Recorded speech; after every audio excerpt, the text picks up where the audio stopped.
I am so sorry. I should have been looking the whole time. You hadn't been able to see me. I apologize. That's why we need a producer. Hold on. Here we go one more time.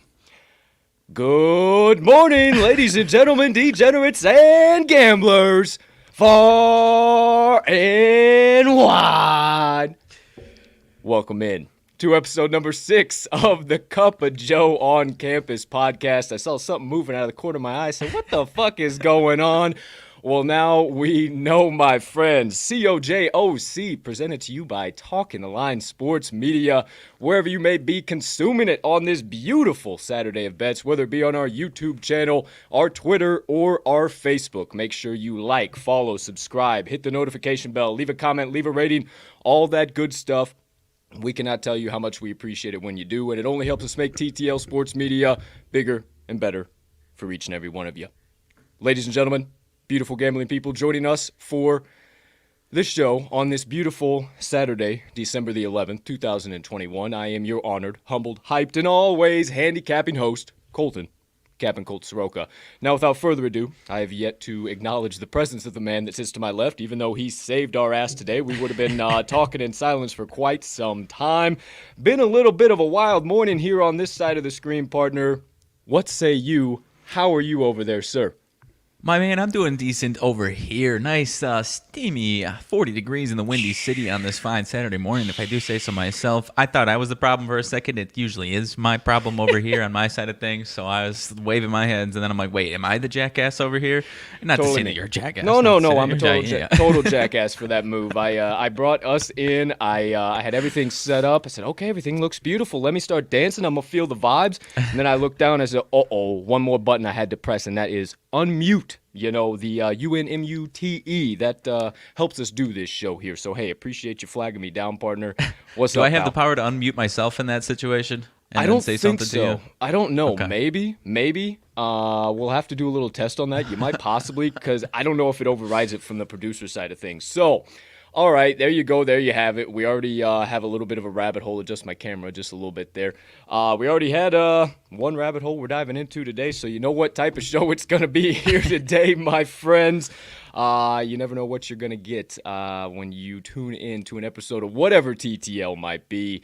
But you do know one thing is for certain here on COJOC, as we sit in a pile of beans with a Benjamin right in between us, that we're going to dish out all of our college football plays. We're going to dish out all of our college basketball plays, and you better motherfucking believe we're going to be sipping the Joe throughout the whole time. I've been hearing partner sip on his cup over there the whole time. We've been going right through. In the mic, huh? Yeah, that's just a little bit, but hey, no big deal. Cheers to you. Cheers to all you beautiful people. And let me get a sip here so I can kind of join the party. For sure. Had to sip it down a little bit. Definitely went about as high onto the top of the brim as possible. Was about to spill all over myself. So Hey, I get you, man. Speaking of spill, was coming into the little production area here to get ready to rock and roll for the show. Boy. Had 2 cups of coffee, a little water in the elbow, and I may or may not have been rushing just a little bit. I took a little bit longer than I wanted to, capping college basketball, and I just started to hear tss, and I looked down, and I had just barely angled my water enough, and it's just running down full force Niagara Falls down my legs. So my legs fucking soaked. I got water all over the floor. I cleaned it up as much as I could. Nothing damaged. So it's a wild fucking morning here. Hey, nice and steamy, nice little cool down. Hey, it is what it is. It's what we're doing. Actually, I don't need a cool down, man. I need to stay hot. I need to keep it moving, keep it grooving. Had a little bit of a speed bump last night. Nothing crazy, nothing wild. 1 and 3 day overall across the board. Ended up finishing the week positive, so that's all we can ask for. Outside of that, partner, how'd you do?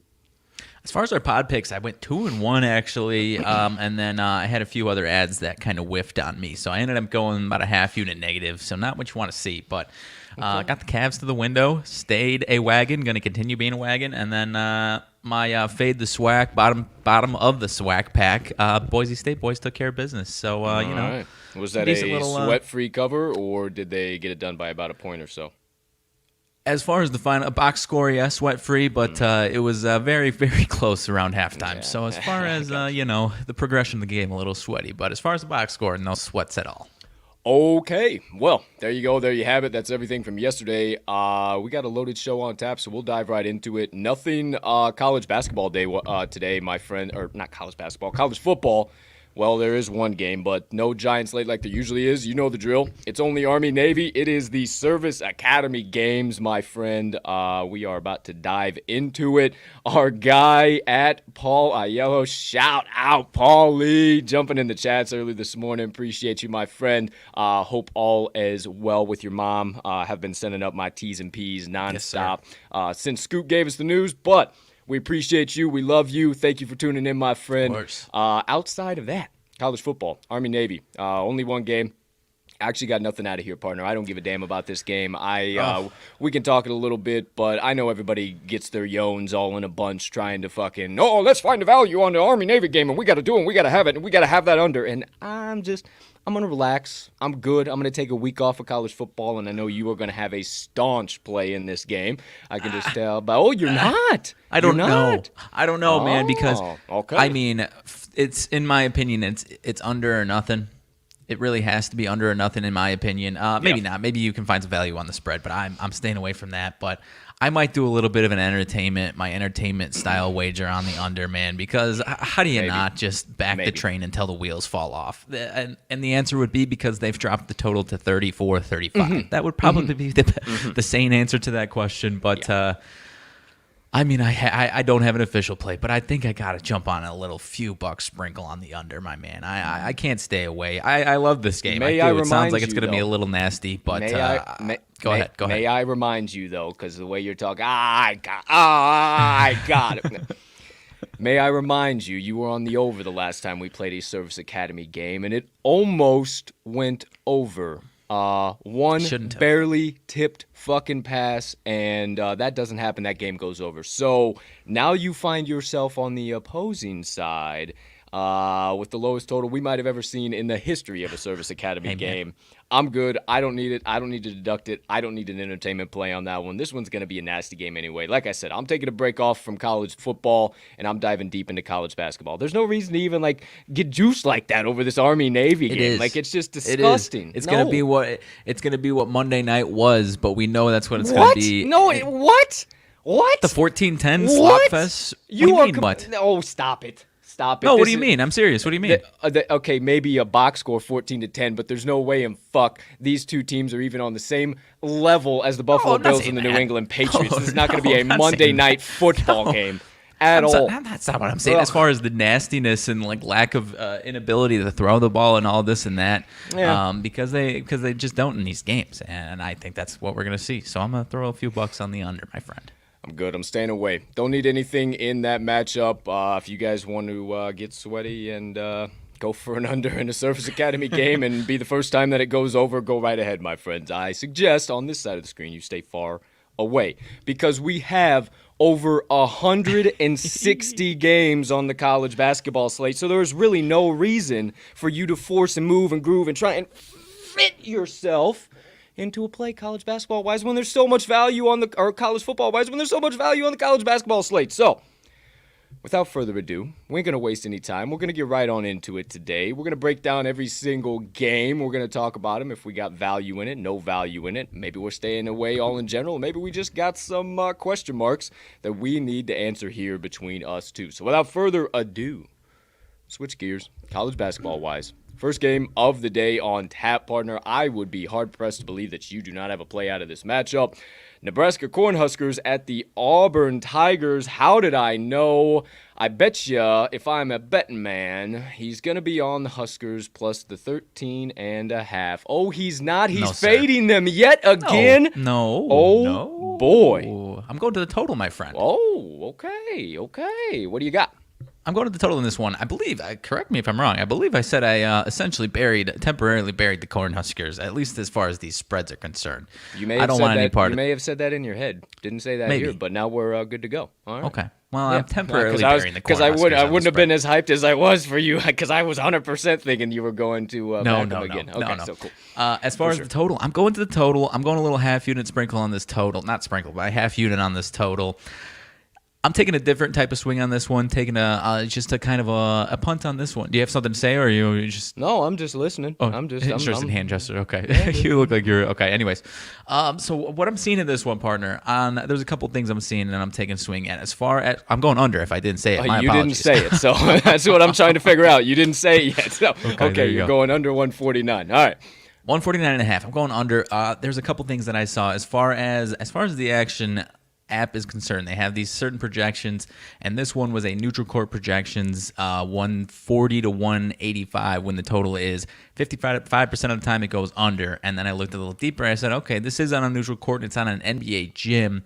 And what I know as far as watching these college basketball games, what I've seen this year and honestly the last decade or so is that when these college basketball teams play on an NBA court or, one of these arenas, giant arenas, the depth perception, almost couldn't say that one, depth perception is way off, and these totals fly under. We saw it in Madison Square Garden, that Tennessee-Texas Tech game. It was an ugly, brutal game. I'm not saying it's going to be that bad. I think it's going to be an exciting game to watch. But I do think this one's going way under. I think they're going to have some struggles shooting the ball from three. I don't think they're going to be pouring in all game long. Auburn's last 3 games have gone over, and the total was near this one. I think this one's going to break the trend. Those last 3 over covers are going to have people thinking that this over is the move in this one. Not a crazy high total, but I think just low enough to persuade some people into that over. So I'm going to go. I'm going to fade what I'm seeing here, and I'm going to go under and take a swing on the under in this one, partner. Taking a swing on the under for a half unit is Mr. Magnuson. I don't know. I can't really call this one. I think just trying something new on this one, honestly. Yeah, I think you're right as far as the last 3 games going to the over kind of being a trend that does break here today. I think that is a pretty solid thing to look at as far as public bettors here. This is a huge college basketball day, maybe the biggest college betting basketball day that we've had so far this season. So definitely something to look at there.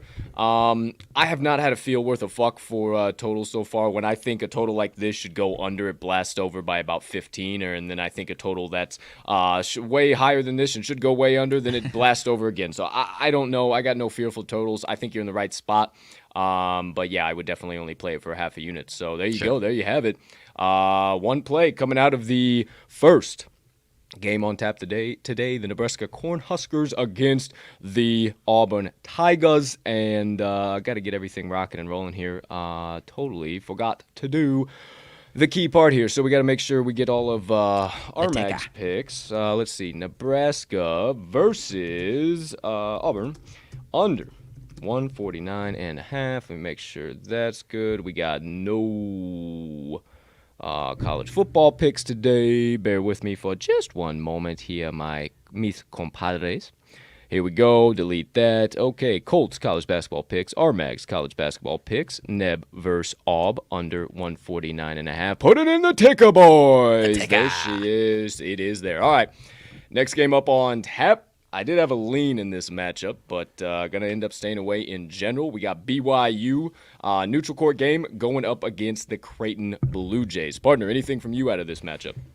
I'm interested where you're leaning because I was feeling the same way. A pretty strong lean in my head, but a pretty strong intuition of just staying away from this one. What about you? Yeah, couldn't have said it better myself. I would lean towards the Creighton Blue Jays in this one. If I was leaning anywhere, opened up at 6, 6.5, down to 5.5, most all the way across the market at this point in time now. I think the Jays are a solid damn team, but I also think that BYU's a solid damn team. Yeah. And BYU can push the pace. They got a solid rebounding department on both ends of the floor. And I think they'll give the Jays a run for their money, but 5.5 just seems like too much to me in this matchup. But there would just kept being 1, 2, 3, 4, 5 trends that I kept finding or stats that I found that is like, oh, yeah, you should probably take BYU, but I just don't have enough confidence to do so. So I would lean hard if you need action out of this game. I would lean hard to the Creighton Blue Jays plus 5.5, but as for me, I'm staying away altogether. Yeah, same with me. It seems like they're just daring you to take that 5.5, 6, 6.5. So I'm going to sit myself out on this one for sure. I really like Creighton though, man. I just can't believe it's that many points, honestly. Sure enough, next game up on tap. Wisconsin Badgers at the Ohio State Buckeyes. And my friend, do you have a play coming out of this matchup? No, I don't. I want I it. do, You know I so want you it. don't Oh, have. please. Yeah, I do. Please So tell don't me. have to Okay. worry. I do. It's all good. I didn't track my plays Look at because I us. know I wanted to keep you on edge throughout the whole Okay. time because I know you'd Okay. get in there and scroll and be too excited and ready to go this morning. So my friends, don't worry about it. It's okay. I know where you want to go, and it's okay to go there, Mags. It's fine. Promise. It's all right. We can take the Badgers plus 4.5 because it is dropping down to 4, my friends, and it is the more valuable side. Wisconsin, when will they stop being disrespected by the books, my friends? I don't know is the answer to that. Probably when they're tired of standing up on their counters, pulling their pants down, and let everybody fist them on these backdoor covers. There's a few key reasons as to why I believe this today, my friends. And partner, you can sit over there and sweat all you want. I know you're the Big Ten homer, but I absolutely love it. The offenses are pretty damn similar, actually. Outside of E.J. Liddell, I really haven't seen a whole bunch from Ohio State. Still, that is just like, oh, this is the same Ohio State team from last year. They're also still battling a couple of key injuries that I think are going to loom here. So I looked at the defense. And my friends, we all know at this point in time, the Wisconsin defense is legit. 16th in ADE, 51st in opponent effective field goal percent, and only allowing 59.1 points per game. Compare that to the Buckeyes that are 60th in ADE, 73rd in opponent effective field goal percent, allowing 68.9 points per game. I also like Wisco to really clean up the boards, gets a couple second chance opportunities, or just at least at the bare minimum win that battle. 157th in offensive rebounding percent and 86th in defensive rebounding percent for the Badgers per KenPom, whereas Ohio State, 164th on the offensive glass, 232nd on the defensive glass. I also like the turnover department as well. I think this is where Wisconsin hangs their hat here today and ends up winning this battle as well. They're 8th on the offensive side of the ball, so they really value their possessions, and 143rd defensively in turnovers per KenPom. Compare that simply to Ohio State, 150th on the offensive side of the ball, 277th on the defensive side of the ball. So if anybody's going to cough up the rock, it's going to be the Buckeyes, and if anybody's going to force those turnovers, it's going to be the Badgers. I love the hustle stats to matter big time in this game because it is going to be a defensive battle. Hey, we might see it again where Ohio State comes out and builds a 15-point lead and we're all sweating our dicks off and, oh my gosh, what is happening? And Wisconsin does it yet again. It's the team they are this year. Their defense is legit. Sometimes they don't come out to play from the opening tip, but at some point in time, they show up, boys. However, you don't believe me. Just believe a few trends. The Badgers, 6-0 against the number, last 6 overall, 5-1-1 ATS last 7 road games, and 3-1-1 ATS last 7 as a road dog. Ohio State, 3-9 ATS last 12 games as a favorite, 1-7 ATS last 8 as a home favorite, and Wisconsin, 4-2 ATS last 6 meetings with Ohio State. Come on, man. Give me the Badgers plus 4. This one might be down to 2.5 by tip-off. Get it quick, get it fast. Get it in a hurry. I'm with you, my man. All I needed was you to tell me to come in the boat with you. Come on. I mean, you know I was looking at this one for fucking 2 hours this morning, dude. I do. But yeah, this is as I'm excited for this game as any game on the entire slate. So it was kind of I wasn't sure if I was drinking too much of the Badgers Kool-Aid, but I don't think so. I think you're right. I think they're going to make it scrappy. I think Ohio State's home court was really the only thing that concerned me, but Wisconsin defense travels, and that the same saying goes for basketball. So I'm with you, my man. 100%. Yeah, Ohio State's home court did kind of worry me a little bit too, but I got over it after looking at a couple of stats. So I ain't worried about it. I'm backing all of the Badgers, baby. All right, next game up on tap. Syracuse Orange at the Georgetown Hoyas. Oh, boy. I got a feeling that we might be showing down on this one. Really? Partner, what say you? I'm curious where you're going in this one, dude. But if you want me to kick it off, I'm going to the Hoyas in this one, plus the 3.5. Are we on the same side? We are on the same side. All right. Wonderful. I was thinking you were ready to buy into Boeheim's boys. Let's go. No. Q said G-Town. What do you got? My man, I'm targeting these teams that play against Syracuse. I'm targeting these teams that can bomb it from 3-point in all of these matchups against Syracuse. Georgetown, 28th in the country in 3-point percentage, and the exact number slips my mind at the moment, but I know they're 8.8 threes per game made, which is top 70. I'm blanking on the exact number there. But you look back at this past game that Syracuse played against Villanova. They lose by 14, fail to cover. but they allowed Villanova to shoot a school record in threes, and Villanova only shot it at 26%. If Villanova shot anywhere near what they are actually accustomed to, and this is not like the Syracuse Orange played good defense or anything like that. They just flat out missed these shots, right? Mm-hmm. And if Villanova shot anywhere near what their average is, they would have beat them by 50. So I think as long as Georgia doesn't come out ice cold, which you can never really predict, but I don't think that's going to happen today, I think Georgetown can get this one done outright, partner. I think you might agree with me, but if you're giving me 3.5, I'm absolutely going to take that on the Hoya side of things. I am too, man. I much like you looked at Wisco for about 30, 40 minutes this morning. I looked at this game 30, 40 minutes, and I said, man, give me Ewing and the boys. It's time they get back in action. It's time the Hoyas start showing up. And if you're going to give me 3.5 with them at home, this is not a neutral court game. This is them at home. Right. I really think they are the more valuable side. And yeah, partner, I do think they get the job done outright, but I will gladly take all 3.5. One other statistical category you didn't mention that I think looms large here today, and that is the glass. Both sides of the floor, my friend. I think Georgetown dominates it, both offensively and defensively. They're 28th in the offensive rebounding, 114th in defensive rebounding per KenPom. Just a simple comparison to Syracuse, and you see the edge. 178th in offensive rebounding percent for the Orange, 317th in defensive rebounding percent. Again, that's going against Georgetown. That's 28th. Offensively, my friends. So I think the Hoyas rock and roll. I think they boat raced Cuse at home here today and win some of those key hustle plays, key 50-50 balls, everything in between. But I'm glad you're with me, partner.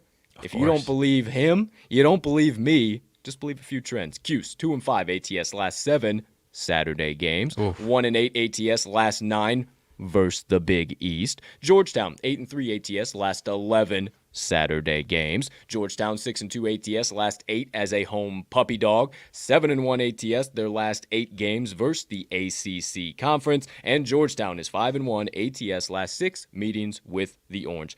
Give me and my partner all of the Hoyas plus 3.5, baby. Let's go. I love it, my man. And yeah, I mean, we, especially this week, we kind of laughed about your week of the day of the week trends, and we kind of, it's always like the cherry on top. But on Saturdays, man, sometimes those Saturday ones matter. Sometimes dudes, especially these early Saturday morning games, these guys they kind of roll out of bed, kind of how we started our show sometimes at 8:30. You know what I mean?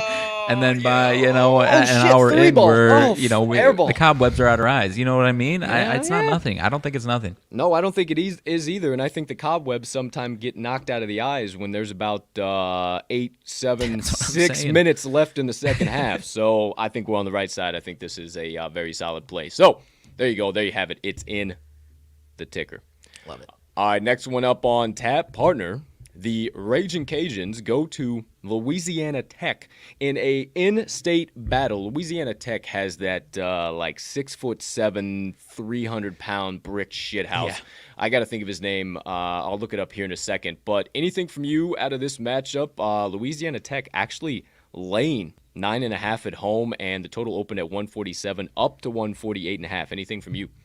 I got nothing on this one. I still don't know too much about either of these teams. If this was a football matchup, count me in, but nothing on basketball here for this one.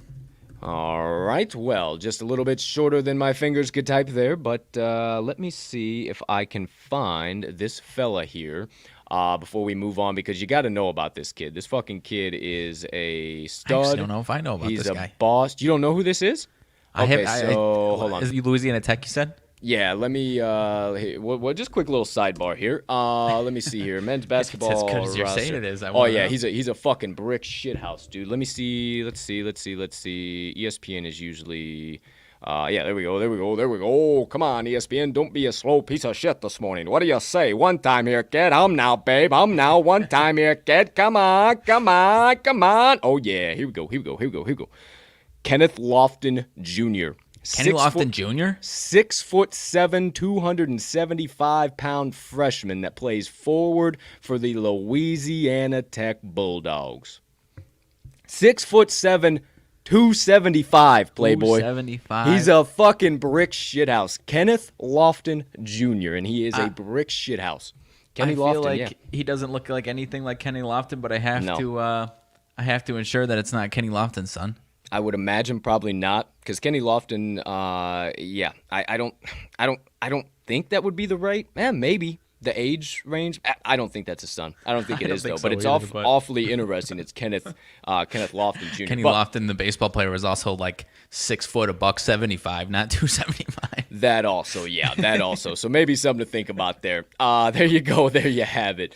Next one up on tap. Nothing out of this one. There's no spread even set. St. John Fisher versus Buffalo. So if you are a staunch Buffalo Bulls fan, gonna have a hard game on tap for you here today. All right. Next one up. Partner, I wanted a play out of this one real bad. If you know me, you know I'm the mid-major king. You know I like these two teams a lot. Gardner-Webb at VMI. Wanted to lay the 2.5 on the road, or at home actually, with VMI. They have not had a spread yet set at home, so I think they might be a little bit overvalued against the Bulldogs. I'm glad I actually didn't hammer it in because it looks like it's now down to 2, has lost the hook pretty much at market consensus, so... If I'm leaning anywhere now, I'm saying G-Web plus the 2. It seemed to me that VMI, the Keydets, were really starting to find themselves, really starting to knock down that 3 ball, kind of becoming that VMI team of last year. And now, why are they only 2-point favorites with all of that at home? It doesn't make sense, and quickly dropping. If this gets to 1.5, I'm most likely adding it to my card. But just be tentative. Definitely one I wanted to add there. There's your mid-major information for the day. For sure. One early game. No, I mean they definitely are coming into my radar. Those last 2 wins are really nice teams. I mean, our Portland Pilots chapped us. That might have been if not last. I think that was last Friday. Chapped one of ours. Yeah, and then they bounced back and beat Seattle, another solid team out of the West Coast, man. Yeah. So I'm interested, but I guess I'll stay away for now. Yeah, and I'd put G-Web about a notch below both of those teams. Right. So the fact that it's that short, I would expect it to be about 4.5, 5 at this point. So. There you go. There you have it. Next one up on tap, 2 teams I absolutely hate. Not because of anything they've ever done to me or anything that anybody on their teams have ever done to me, but they're just absolutely shit to bet on. Southeastern Missouri against Indiana, Purdue, Fort Wayne. Staying away from the Dons, staying away from the Hawks. I don't need any of that nonsense. Anytime you think you can back SEMO, they kick you straight in the dick. Anytime you think you can back the Dons, they kick you square in the mouth. I'm good. I'm staying away. Don't need any action in this one.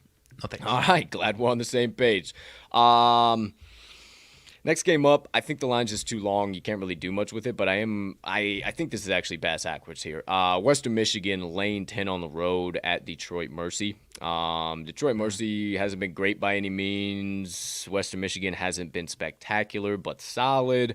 I don't know. Nothing major I can really say about that game. I've been trying to find value on Detroit Mercy all year so far, and they just really haven't got the job done. It is, however, their first official home game, it looks like. So something interesting to think about that. Bizarre that it's a big spread like that, though. Yeah. Real interesting. Real interesting. So nothing for me out of WMU versus Detroit Mercy, though. Partner, this kind of seems like a game up your alley. Maybe not with one of the smaller teams involved in this one, but Charlotte 49ers at Valparaiso. Anything from you out of this matchup? No, sir. It does seem like 2 teams that I'd be interested in tracking, but not really. Maybe later in the season once we get into their conference seasons, because Valpo's in our MVC, so we kind of follow that conference pretty closely. So maybe later in the year. Okay, well, next one up on tap. The Jason Voorhees University. I'm not even sure what the fuck they are. I keep seeing this fucking school. I got to look actually what they are. Voorhees University is what it is. The Voorhees Tigers. So Jason Voorhees University going up against Kennesaw State. No ATS on that one even. It doesn't matter. Okay. I just think it's funny to mention Voorhees University. It's like trying to look at like what the hell is it's literally VOORHEES University, the Voorhees Tigers. So, hey, who knows? Maybe you don't want to play that team on Friday the 13th. You might end up fucking losing half your fucking lineup. Maybe just cancel that game. Hey, who knows? I thought you were bringing up some random team that I never heard of. It seems like every 6 months there's a college basketball team that sprouts up. Well, had you heard of them before? No, that's what I'm saying. That's why I was like, oh, where's he pulling this one from? Yeah, just random against Kennesaw State. I like Kennesaw State, but obviously if there's no number, can't do anything. Okay, next one up. Florida International against the Eastern Michigan University Eagles. Wanted to lay the 1 with EMU. 3-0 against the number at home. Perfect. 4-0 straight up. Really, really, really, really like them in the MAC, but FIU is a sneaky-ass team, and this line seems really, really, really, really, really, really, really, really, really fishy to me. It not only has kind of gone from 1.5 to 1 to 1. You look at the total. Total's up from 137.5 to 140.5. So I think this is going to be a shootout. I think this is going to be back and forth. And if I'm leaning anywhere, I'll lay the points with the Eagles. But I just didn't have enough yones to do it. I think FIU could pull something wild, even though this game is in Eastern Michigan. So don't let me get on my college basketball mid-major soapbox here, because I know neither one of these teams really matter with the price of corn. But might be a solid fucking game to watch. I was gonna say I'm interested in what these line movements are. I mean, you've got me interested in hearing all that type of talk as far as why all this is doing what. But yeah, I've got nothing on that one. Okie doke, artichoke. Next one up on tap then. Temple Owls against the St. Joe's Hawks. Anything from you in this matchup, good sir? No, sir. We've been seeing these teams a little bit more lately. Seems like after this one, maybe one of these teams might have value unless you got something. I do not. I wish I did. I wanted to, because the line seems awful damn fishy to me. -1, +1, Temple versus St. Joe's. St. Joe's fucking sucks, dude. They're terrible. Yeah. They're awful. They're not good in any capacity. Why is this number so low? I don't understand. I can't wrap my minds around it. I wanted to hammer in St. Joe's. If I'm leaning anywhere, I'm laying the 1.5 with St. Joe's, because that makes no damn sense whatsoever. They were +1.5. Looks like they're down to 1, maybe even -1 on some spots. They might have flipped by this point in time. So I don't know. They are heating up, but I couldn't get all the way in the boat. I mean, you hear me talking about them. There's nothing convincing about the St. Joe's Hawks that you can back right now. So there you go. There you have it. All right, next game up on tap, partner. The New Hampshire Wildcats against the Duquesne Dukes. And good sir, you got anything out of this one? No, sir. This one seems up your alley, though. Damn, you're good. Baby, I'm taking the New Hampshire Wildcats +4.5. It's actually down to 3.5, looks like, at market consensus. So we're already moving in our direction solidly. You love to see it. The Dukes really are being incredibly overvalued at home here, my friends. They're only 2-3 straight up, 1-4 against the number on their home hardwood. And the Wildcats, contrary to that, are being undervalued. They had a recent loss to Bryant on the road. I actually backed them. This is not a play to get your lick back, New Hampshire, just because you lost against Bryant. I think Bryant, what's that saying? Even a blind dog is right twice a day. I think that's kind of what happened with Bryant, and wouldn't you know, they're a Bulldog. So there you go. There you have it. I kind of think that's what happened, and I think New Hampshire returns to form because they might be 1-3 straight up on the road, but they're 3-1 against the number. They've been cover machines, and I think they get right back to doing that. Pretty similar offenses here between these two teams, actually. Even though the Duquesne might be just a little bit of a step up in competition, I don't think that's an issue, and I actually think New Hampshire locks them down on the defensive side of the ball. A couple of key stats as to why I believe that. New Hampshire's only allowing 63.1 points per game compared to Duquesne 73.8. New Hampshire allowing opponents to average 41.5 from the floor, 28.1 from behind the three-point arc. Compare that again to Duquesne, 47.3 from the floor, 37.6 allowed from beyond the arc. So if anybody's going to drop some buckets, I honestly see it being New Hampshire here, and Duquesne struggling just a little bit. I also looked into effective field goal, both on the offensive and defensive side of the ball for these two teams, and New Hampshire actually holds a serious edge. They're 146th in effective field goal offensively, 107th in opponent effective field goal. Simple comparison, right, to Duquesne, 263rd offensively in effective field goal percent, 287th in opponent effective field goal percent. Easy money, but one final thing that you guys got to buy into is one of the key hustle stats, and that's turnovers. This time of the year, whoever wins the turnover battle pretty much seems to end up winning the game. UNH is 5th offensively in the nation in turnovers. They just do not turn the rock over. They value their possessions, and they're a solid team. Duquesne inside the top 100, but very far away from that, 71st offensively. So I think if anybody's coughing up the rock, it's going to be Duquesne. I think UNH is going to put a lot of pressure on them defensively and kind of get them off of their flow, and that's what leads us to a solid cover, or maybe even outright win here for the Wildcats. But you don't believe me, just believe a couple trends. UNH 4-0 ATS last 4 following an ATS loss. 4-0 ATS last 4 Saturday games. 5-1 ATS last 6 on the road. Duquesne 1-5 ATS last 6 home games, and 1-4 ATS last 5 home games versus a team with a winning straight-up road record. Give me the New Hampshire Wildcats +4.5 is what I caught them at, down to 3.5. I'm comfortable with that too. Hell, take them all the way to -1.5 for all I give a shit. I think they roll over the Dukes here today.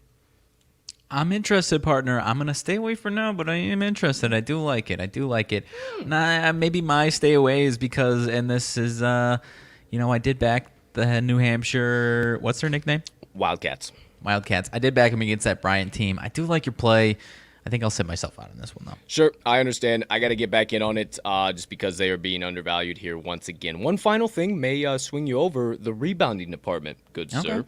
Duquesne, 85th in the nation offensively in rebounding. So, okay, inside the top 100. But what beats a good offensive rebounding team? A good defensive rebounding team. Well, wouldn't you know, New Hampshire's 8th in the nation in defensive rebounding percent. Wow. 190th on the offensive side of the ball. So they pull down the glass. Oh, man, what if Duquesne has a good defensive rebounding team? Oh, they don't. 267th on the defensive glass, my friend. So there's another hustle stat that I think allows this to swing in New Hampshire's favor. But there you go. There you have it. All right, next one up. Oh, shit, I got to play out of this one too. Damn, moving and grooving. Arkansas State Razorbacks going up against the Oklahoma Boomer Sooners laying a point at home. Actually, not at home, and it is on a neutral floor. Partner, what say you? First of all, it's Arkansas, not Arkansas State, my friend. Oh, I said state. Whoops. Arkansas Razorbacks. You have a play on this one.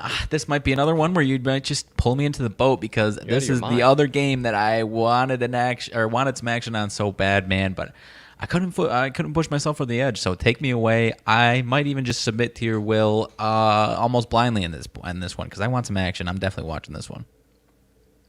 Well, come on board, boys. We got a spot for you on the must bus, and it's time to rock and roll. We're taking the Razorbacks plus 1.5, baby. Chugga, chugga, chugga. It keeps rolling. I know that's where you were going, partner. I know it's understandable. It's entirely. I get it. It's a weird spread. It's small. It doesn't make any type of sense, but if I will so kindly remind you that Oklahoma has been in this spot a few times already this year, and we've said, wow, maybe we should fade them, or maybe we should play them. And generally, whatever we decide is usually the right side. And I think fading them in this spot is the right spot. Now, why do I think that? Number one, tempo. Arkansas is going to boat race the Sooners. 20th in the nation in tempo compared to Oklahoma, 246th. Easy money. Adjusted offensive efficiency, adjusted defensive efficiency. Arkansas, 26th AOE, 39th ADE. Oklahoma, 83rd AOE, 37th ADE. So they do have a solid defense, similar to Arkansas, but if anybody's going to struggle offensively, it's going to be the Sooners. Rebounds. Arkansas, 56th on the offensive glass per KenPom, 3rd on the defensive glass per KenPom. Oklahoma, 280th on the offensive glass, only 49th on the defensive glass per KenPom. Last but not least, you know I love my hustle stats. Turnovers.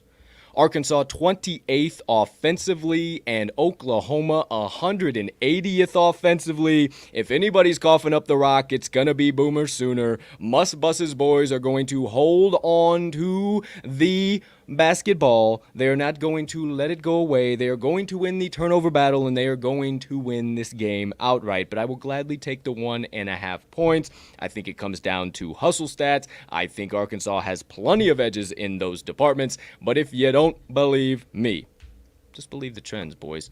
Arkansas, 5-2 against the number, their last 7 versus a Big 12 opponent. 11-3 ATS, last 14 versus a team with a winning straight-up record. They're also 5-2 against the number, their last 7, following a 3+ game homestand. Oklahoma, 3-12. They're terrible as it. Against the number, last 15 as a favorite. 1-4 ATS, last 5 as a neutral site favorite. And 1-6 ATS, last 7, following a straight-up loss. Don't buy into the Boomer Sooners.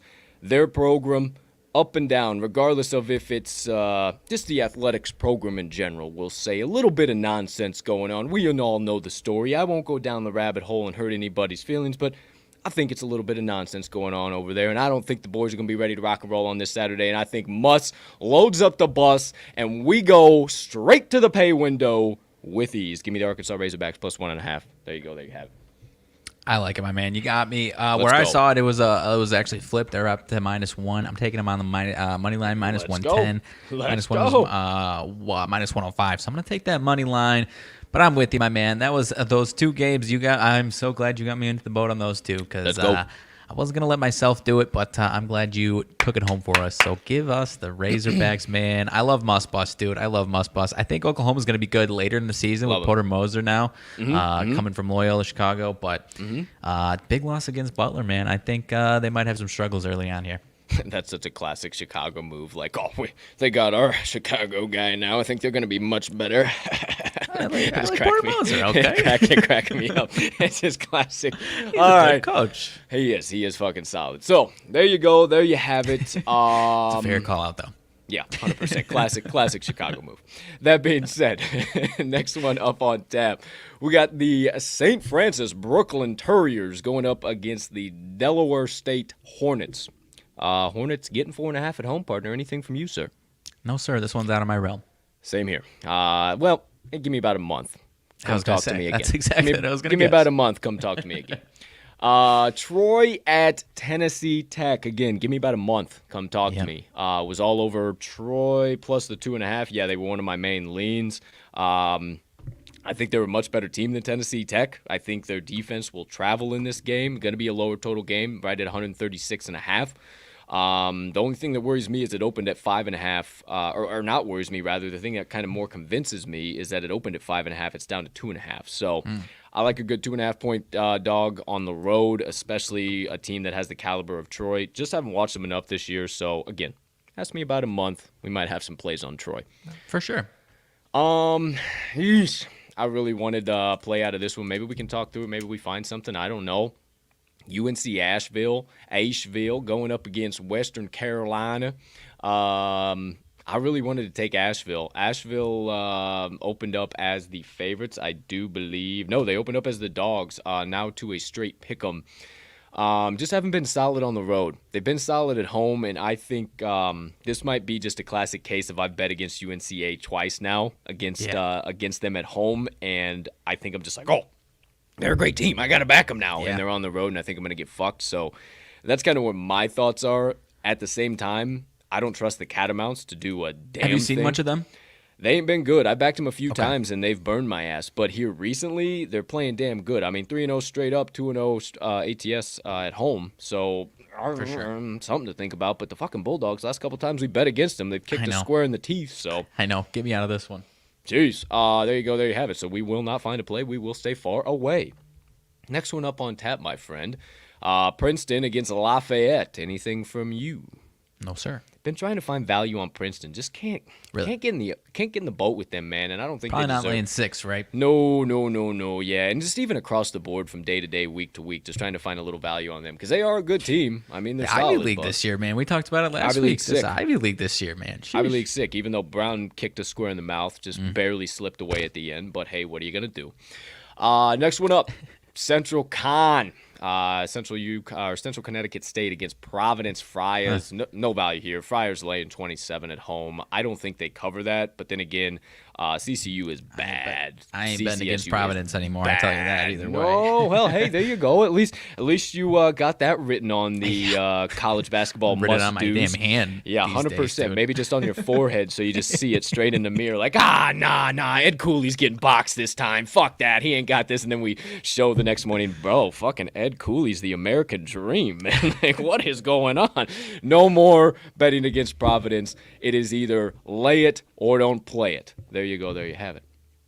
Next game up, North Carolina A&T, UCF. We keep talking about this UCF team being sneaky damn good. Obviously, the books see the value in them against a low major opponent, laying 17.5 at home.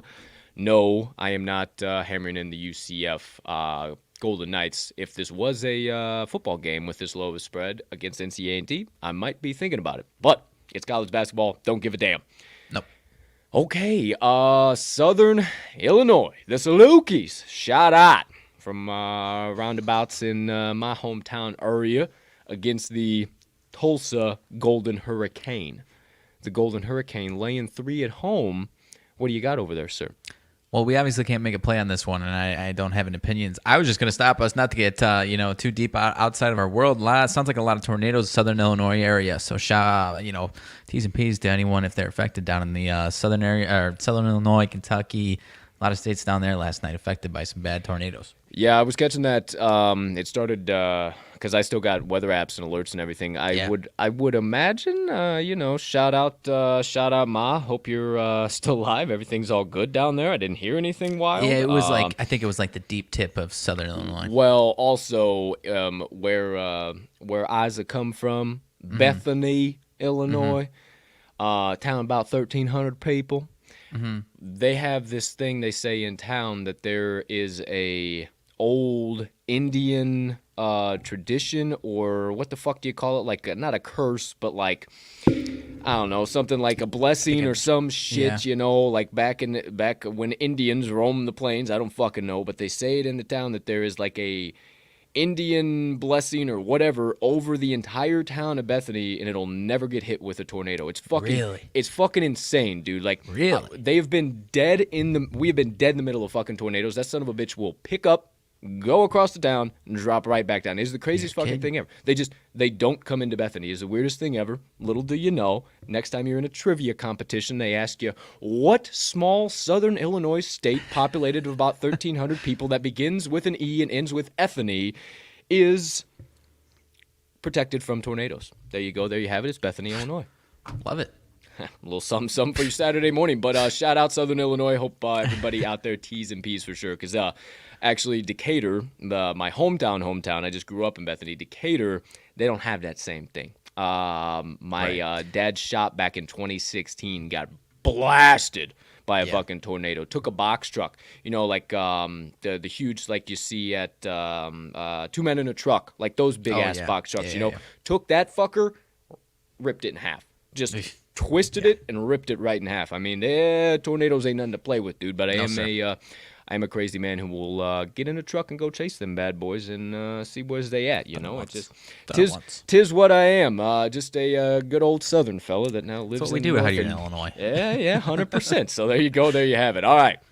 So I was just taking a look. Seems we're about halfway roughly through, maybe a little bit over. So we'll keep it steaming right on down the tracks here. I don't have anything for a while. Well, actually, that's a lie. I got one, and then I'm going to be out for a little bit here. Same with me.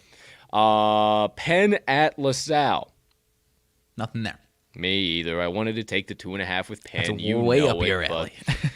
I got to stay away, dude. It's back-to-back times now. We tried to quake them, and they've gone about 0.02 on the Richter scale, and we needed about an 8. So nothing there. Drake at us natural disasters out here. Oh, hey, there you go, baby. Drake at Clemson. I can't do it, man. I wanted to take Clemson. They haven't played in a week since the last time they burned me. They led for 37 damn minutes in the game. I want them again so badly because I keep watching them, and for 37 minutes, I'm like, yes, this is the team I bet on. This is why I bet on them. And then the last 3 minutes of the game, it's 13-0 run. The other team wins, and I look stupid. Get me out of this one. I don't want it today. Unless you got something. And for that reason, and because it's so fishy, give me all of the Drake Bulldogs +2. It makes no sense whatsoever, and I didn't even have to say anything, and it came right out of my partner's mouth. He was hoping that I would give him Clemson so he could say, okay, I'm not crazy, but partner, you are. Clemson sucks. They're terrible. And if you're going to tell me that Drake, being 0-7 against the number in their last 7 games, deserves to be a 2-point underdog, no, not a hook, a 2-point underdog so they can only lose by a point, you're out of your fucking mind. I think Drake might even win this game outright, but I will gladly take all 2 points in case of any funny business. It's way too easy, and you might say, well, Colt, this is in Clemson. No, it's not. It's on a neutral court, my friend, so even leans larger into our favor. If it was in Clemson, I would be speaking a little bit different tune. But 2 things, my friend, 2 things, because you can look high and low. Clemson shoots better. Clemson has a better D. Clemson does this. Because I've just seen it out there, And I don't think it matters because this game comes down to hustle. This game comes down to a neutral court scrap and who is willing to get those 50-50 balls, who's willing to get on the floor, and who's willing to put their bodies on the line to make sure they win this game. And I think that's Drake. First spot is reboundings. They're 115th on the offensive glass, 78th on the defensive glass per KenPom. Much better team in Clemson, 202nd in offensive rebounding percent, 103rd in defensive rebounding percent per KenPom. Second spot, turnovers. I've said it on this damn show here today. Teams that have won turnover battles time in and time out so far early this season, they have won their game outright. If anybody's coughing up the rock, it's going to be Clemson.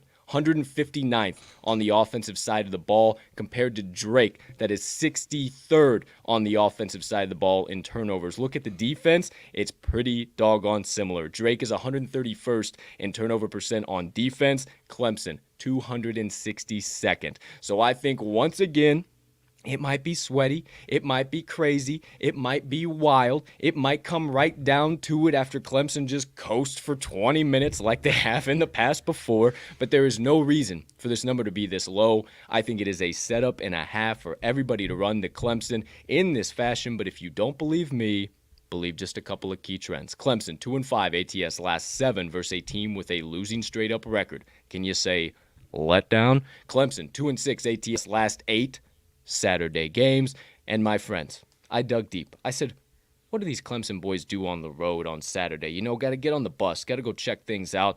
Might be a little more sleepy than usual. Holy shit, they're 1-6 against the number of their last 7 Saturday games on the road. Give me all of the Drake Bulldogs +2 for my 5th best bet of the day. Man, I can't take Clemson. It's hard. It's hard. I know It's hard. I know. No, because everything you said was like, not only should I just stay away from Clemson altogether, it's like, wow, what's going on with Drake here? Because also, I mean, last year, Drake was everyone's, what were they, like 15-0 to start the season against the spread last year? And now they open up the season with whatever their record, 1-7 or whatever it is. Yep. Now I'm sure everyone's off their train if you were on it, which I'm glad we weren't on that train. For whatever reason, we just didn't even look really at that train at all. So think about that. So maybe the wheels get screwed back on. Think about exactly what you're saying. This team was such a wagon last year. They suck so much. Like, I can just hear bettors everywhere saying that. They're not even this 0-7 in their last 7. Then why is it only 2 fucking points and dropping? Why is it 2 points and dropping? It's too easy for Clemson, my friends. I understand you look at the brand names, absolutely, but this ain't brand names. This is called betting, my friends. So there you go. There you have it. I'll stick it in the ticker. If you're with me, let's rock. Drake Bulldogs +2, baby. Let's go. Let's fucking go. It's in the fucking ticker. All right, there we go. It is up to +3, but I think it's just have to honor a little bit of this giant money that's coming in on Clemson. Yeah, people are fucking throwing money at Clemson right now. I mean, it's pretty hard not to honor that. I mean, they're getting 78% of bets, only 74% of money. So because I'll still push back with you a little bit as far as how bad Clemson is. But on Saturdays, I think that is the one team that on Saturdays, I'm so bad. I wasn't going to do it again. I was like, I haven't heard from Clemson in a while. They haven't played since exactly a week ago. Look at that. They'll get it right. So. They've had a week. Dude, same thing. Same thing I was saying to myself. You're welcome. No problem. No problem. Because I was saying the same things, and then it was almost like, those little angels and devils. I had a little angel mags and a little devil mags, and devil mags was last week, and he was like, dude, come on. It's just a fucking Clemson Tigers. They're so fucking good. They're fucking good. They're good as fuck. And then the devil mags, literally, what you said opening the show, or the angel mags, he literally looked at me and goes, bro, do you not remember the last 2 minutes and 30 seconds of that last Saturday game? And I said, you know what, angel mags? You are fucking right, pal. We got to stick with it. So we're going Drake +2. All right. Next one up on tap. Austin P. Governors at the UNF Eagles. Had a lean on the Governors +2.5, but going to end up staying away on this one. I don't think that you need to play them. They are 3-1 against the number at home. I think UNF just being a little bit overvalued, but I don't need to get too wild, too crazy, and add Austin P too. Big Ten homer, Penn State. Penn State Nittany Lions. I was hoping I had like 2 or 3 game cushion before this one came up. Because yo, you do. We gotta keep it moving. Big Ten game. Penn State Nittany Lions going against a Michigan State Spartans. I don't think if I was a betting man that you got enough yones to go either way on the spread here. So I'm gonna take a stab, and I haven't looked at anything. I'm gonna say under 130.5. You fucking nailed it, my man. Woo! I caught it at 130. Didn't catch the hook. Caught that at +100, even money. But yeah, man, I'm fading what I think people are going to be sucked into a low Big Ten number here as I'm still wiping tears out of my eyes. I was on a roll there, wasn't I? Yeah, I don't know if anyone's portrayed me ever as the old devil and angel on their shoulders, so that's what really got me there. Oh, fuck. But yeah, man, this is my Big Ten basketball under. I think I'm going to start probably having a lot of these. I've been kind of tracking them on the side without playing them, and games like these have gone under. Michigan State, number 4 in the country per Ken Pom of adjusted defensive efficiency. And Penn State's tempo, 344. Michigan State can't really, agree with that as far as their tempo. They're a little fast-paced, but I think Penn State's tempo is going to slow this down enough to I think it's going to actually, it could be a close game. You're right. I don't have the Owns to back Penn State. I do think they can cover that spread, but I really do think it's going to stay under. I think they're going to make it a little scrappy. Some of these games that they've had in the past against the, the power competition, game against Miami 58-63, low 120s, Oregon State 60-45. So I think it's going to be in that range where both teams are in the 60s, the low 60s. I think Michigan State gets this one done outright, but I don't think they're going to coast to this one. I think Penn State's going to give them a few problems on their side of things defensively, and of course Penn State's probably going to have a little bit of struggles poured in the offensive on the offensive side of the ball enough to even win this game and maybe not cover. But I definitely love the under 130. 100%, man. I'm in the boat with you on that one. I like that one a lot. Couldn't get all the way in myself, but I like what you're saying there. Some of the tempo things, some of those key numbers. Yeah, I think that's gonna go way under. So there you go. There you have it. It's in the ticker if you want to add it, so you see it there. Next one up, I got nothing out of Maine and Quinnipiac. Nothing I really want to talk about there. Two major. Quinnipiac still sucks at home, but so does Maine. Both of them 0-4 against the number, home and away, respectively. Canisius against Youngstown State. Youngstown State 0-4 against the number at home, and it's because of this exact situation where they get overvalued. They're laying 6.5 at home right now, and the Golden Griffins haven't been good, don't get me wrong, but they just might have enough to cover that game. You typically would see a play from me with Youngstown State on there, but I'm going to stay away from this one altogether. Doesn't look like you got anything there, partner, so we'll keep it I don't have moving. anything for a while, actually. Okay. All right. Well, then we'll just keep it steaming until we run into anything, because I don't really have any major games. Actually, I have There's one coming up that's big that I'm curious about talking about. Yeah. Yeah, I got 2 left as far as plays go. Mississippi State against Colorado State. Colorado State laying 2 points. Neutral site game. No play from me. Nothing I really care to talk about yet, because I really don't know what either two of these teams are just quite yet. I think CSU keeps getting overvalued, but do I think Mississippi State keeps it? I don't know. Look at this. This guy might have glanced over this play on the original board. He might like something here. Partner, what say you?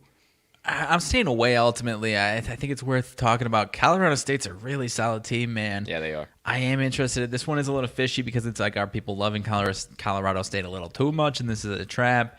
I honestly don't know enough about Mississippi State to jump in the boat either way, but I'm going to be watching this one because I like Colorado State in this one. I do too. I just don't know that they deserve to be favored. I think they're being because they played some lesser opponents. Like, they haven't played top-notch competition yet, so this is definitely going to be a test. But you said it. I don't know enough about Mississippi State to convincingly say, like, oh yeah, they'll be in this game. I got no fucking clue.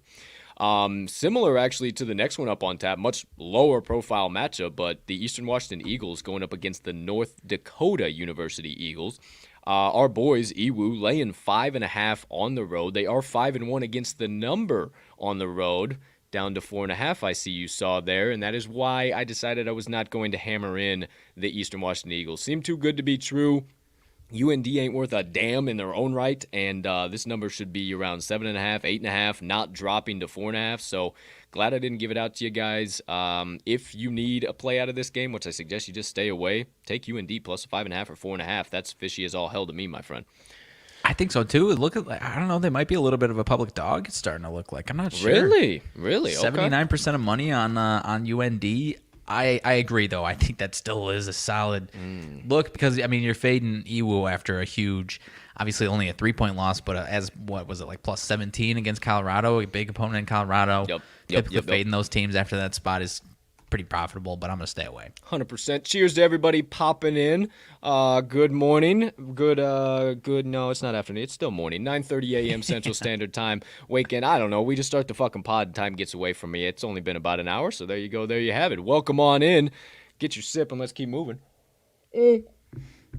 I don't know. I might take that 4.5. That's intriguing, but I think I'm going to stay away all in general. Okay, now I know what game you were talking about. It's this game, and I definitely want to spend a little bit of time on this one. I don't have a play. This is one of those games that I was going to be betting with my heart, so I'm going to stay firmly away. UCLA Bruins against the Marquette Golden Eagles. I wanted Marquette plus 6.5. Looks like it's up to 7 most places. I know the smart bet is UCLA minus 6.5. I understand this. But I just don't find any good edges either way. This is Shaka's biggest test, and if he truly wants to go on this scorched earth tour, he's got to take care of business convincingly against Mick Cronin and the boys. But I don't know if that happens on the home hardwood, so I'm going to stay away. Partner, what are your thoughts on this one? I'm going to stay away. I am interested in UCLA. I mean, to keep with our like Saturday weekend teams that kind of show up on Saturday or Sunday a little slow, I'm just looking at these failed covers recently for Marquette this season. They've looked great in certain spots, but the spots where they haven't has been the weekend, man. Last week, exactly a week ago against Wisconsin, laid an egg, lost and failed to cover. You look back at that like Thanksgiving week, the 27th against Northern Illinois, they did win, but they only won by 14, favored by 21. The Saturday before that, 21st against St. Bonnie's, plus 2.5 point dog, they lose by 16. Maybe UCLA is worth a look. I don't know, man. I think they might be. I think it's a smart side. I think it's the right side. I think Marquette's going to turn into a public dog. I love Shaka, and that sucks. But when it comes to college basketball, man, I don't think there's a coach that does it more for me than Mick Cronin. And I might be in on UCLA. Yeah, I think I'm going to be in on UCLA, to tell you the truth. I couldn't find an edge originally this morning, but man, I think that's the spot. So there you go. There you have it. Our opinions on UCLA versus Marquette. I would say UCLA is the play, and so would my partner, but you will not see it in the ticker. Next game up, classic mid-major matchup that you ask me about in about a month, and I would be all over. I just don't know what the hell the Mercer Bears are. So there ain't no way in hell I'm laying 4.5 with them at home against Georgia Southern. I love Georgia Southern as an underdog. They are a solid team, but this could be one of those opportunities where Mercer wakes up all of a sudden on the weekend. So I'm not sure. Ask me in a couple of weeks, about a month, somewhere around there, and we'll talk about Georgia Southern and Mercer. Promise you that.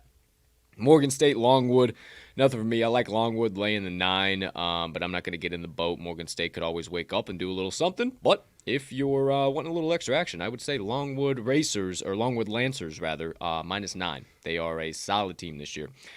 Speaking of minus 9, partner, the Illinois State Redbirds, are playing the Chicago. I think it's just Chicago State, right? Chicago State Cougars. I was about to say Chicago Heights, but I'm like, if they got a fucking college in Chicago Heights, there's got to be like 12 people that go there. Yeah, like what in the world? So I would take the Illinois State Redbirds minus 9. Honestly, CHS is terrible. I don't care that this is going to be in Chicago. They're bad team. Can't bet on it, but thanks Should a we lot. Go to this game? Thank you so much, JB Pesker, for keeping me so safe so I can't bet on my college teams and ruin my wife. You're the greatest governor ever. Fuck that. Let me bet on the Birds and the We should go to this game. Illini. Yeah, I think we should. It's not that far away, is it? Not that far away at all. Let's see. It's at Jones Convocation Center. Where the fuck? Anyways, I would take Illinois State if we could, honestly. It is a lot of monetary liability, it looks like, but coming off last Saturday losing outright as 9.5 point favorites, and Chicago State just coming off of a plus 7.5 point outright win, seems pretty damn easy that it should be the Cougars, right? But you nailed it, man. I mean, I don't watch Chicago State, but being in Chicago, I do kind of keep tabs on them. They're really bad this year and historically, so roll damn Birds. I would take the Birds if we could take them. Roll Birds. Okay, next game. South Dakota State, Washington State. No interest whatsoever in this game. I think the line is spot on at the minus 6, and I got really no opinions here because I don't know what the hell the Jacks are, and I don't know what the hell the Cougs are, so I'm glad you're on the same page. Partner, Towson Tigers going up against the Copen State Eagles, and we got burned on Copen State. this week here, so fuck you, Copen State. I would say hammer in Towson. See, that's why they don't allow you to bet on your your hometown teams, because these are just kids at the end of the day. I apologize, Copen State. I did not mean anything by that. You just burned me on a bet. Towson, they're playing Towson. Towson laying 8. I love Towson, but only as an underdog, so stay away from that one. Lamar, UT Arlington. I like Lamar as a puppy dog, but I still don't know if we can trust him this year. Few too many points. Gonna end up staying away ultimately. UNC Wilmington against those Dolphins we were so high on, partner. The Jacksonville Dolphins laying 3.5 at home. Boy, oh boy, it took a lot out of me to stay out of this boat. They barely failed to cover on that 9.5. I know it was some sneaky bullshit, but that's what happens at 9.5, 8.5 point spread. Something goofy like a last-second layup. I thought that's what was going to happen. Do they deserve to be 3.5 point favorites at home? I don't fucking know. I don't know what the hell this Dolphins team is. I just knew that they could cover like a son of a bitch, and they just didn't get the job done at the 9.5. So I wanted the 3.5. Wilmington hasn't been solid at all this year. They were last year, but they are not this year. Just keep an eye on that one. Maybe we end up getting in the boat there with the old Jacksonville Dolphins. I don't think so, but maybe definitely worth a track. Throwing my pin all over the place. Here we go. It's back. Next one up, Ohio Stetson. Ohio laying 7 on the road. I don't think they're worthy of laying 7 on the road, in my humble opinion. But Stetson is a bad team. I've actually on this show, and on the TTL pod, I've faded Stetson a couple times, and it's been pretty successful for us. But I don't know that a team that's 3-4 against the number in Ohio deserves to be laying 7 points. So get me the fuck out of here to the next matchup. Hartford Hawks against the UNLV Rebs. They are the Rebels, right? Yeah. Running Rebels? Yeah. Rebs suck ass, dude. To lay 9.5 at home is 1-4 ATS, 2-7 ATS overall this year. Hartford ain't great at all, and they're obviously a lower level opponent, but shout out actually Joe and Dion D'Amico. They talked about UNLV when they were on the show a couple weeks back, and they are just a bad team. Yeah. I would take the 9.5 with Hartford, but I just going right back to a team we just talked about, Jacksonville, at plus the 9.5. It feels like the same exact fucking spot. So stay away from that one. Yeah, 100%. It's about as ugly as your uncle with his shirt untucked down to the and unbuttoned to the third one at the Christmas dinner table. So there you go. We'll stay away. Missouri Tigers, Kansas Jayhawks. I don't think you need to deliberate, debate, try and get anywhere in this one. The Jayhawks laying 22 at home. I mean, they are that legit this year. Bill Self's got the boys oiled. They are going. They are moving. They are grooving. But they have not been that well against the number. They are 7-1 straight up, 4-3-1 against it overall. So, a little something to think about, but I don't fucking trust Missouri as far as I can even look at them. I don't know, thanks. I'm good. Wanted a little bit of a play out of this one just because of how purely bad one team is against the number on the road, and that's Grambling State. They're 0-5 ATS on the road, going up against Incarnate Word, who has covered at home, but only once, 1-3 against the number. Incarnate Word sucks, but Grambling sucks even worse. And there's some times in these low major matchups that you just have to take the team that's better against the number. And that was a classic spot for me with here in this one. Couldn't get all the way in the boat, my friends. I wanted to gently row it down the stream, but I got a couple other more valuable plays that I was like, I don't think we need to force a complete fade of a team that just can't seem to cover on the road. So, right. If I knew a little more about Incarnate Word, I might, because, I mean, you know me, Grambling's one of my swag teams that if they're playing a team that I think clearly overmatches, I'm interested. Do you see, quick sidebar, do you see Hugh Jackson is the new head football coach over at Grambling? What? Former Cleveland Browns head coach Hugh Jackson? Yeah. What? Why Hugh? Well, that's out of left field. I didn't even know Hugh Jackson had the capabilities of still coaching, and the man's going down to Grambling State University and trying to make a run at it. I mean, I know you favored it because I don't think it's finalized, but there was that Jason Garrett rumor to Duke, and then there was the Arrested Development. Has it worked for those people? No.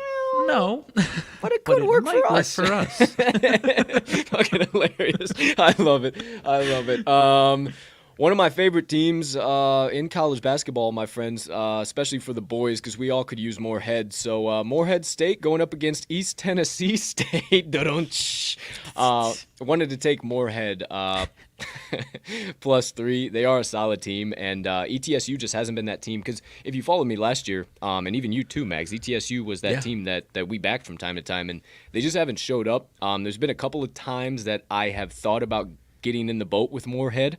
But I just decided not to. A dumb reason as for me, because then Morehead just absolutely explodes, and it has one hell of a game, and they end up covering. So will I get in the boat? Will I be getting wild? Am I going after Morehead?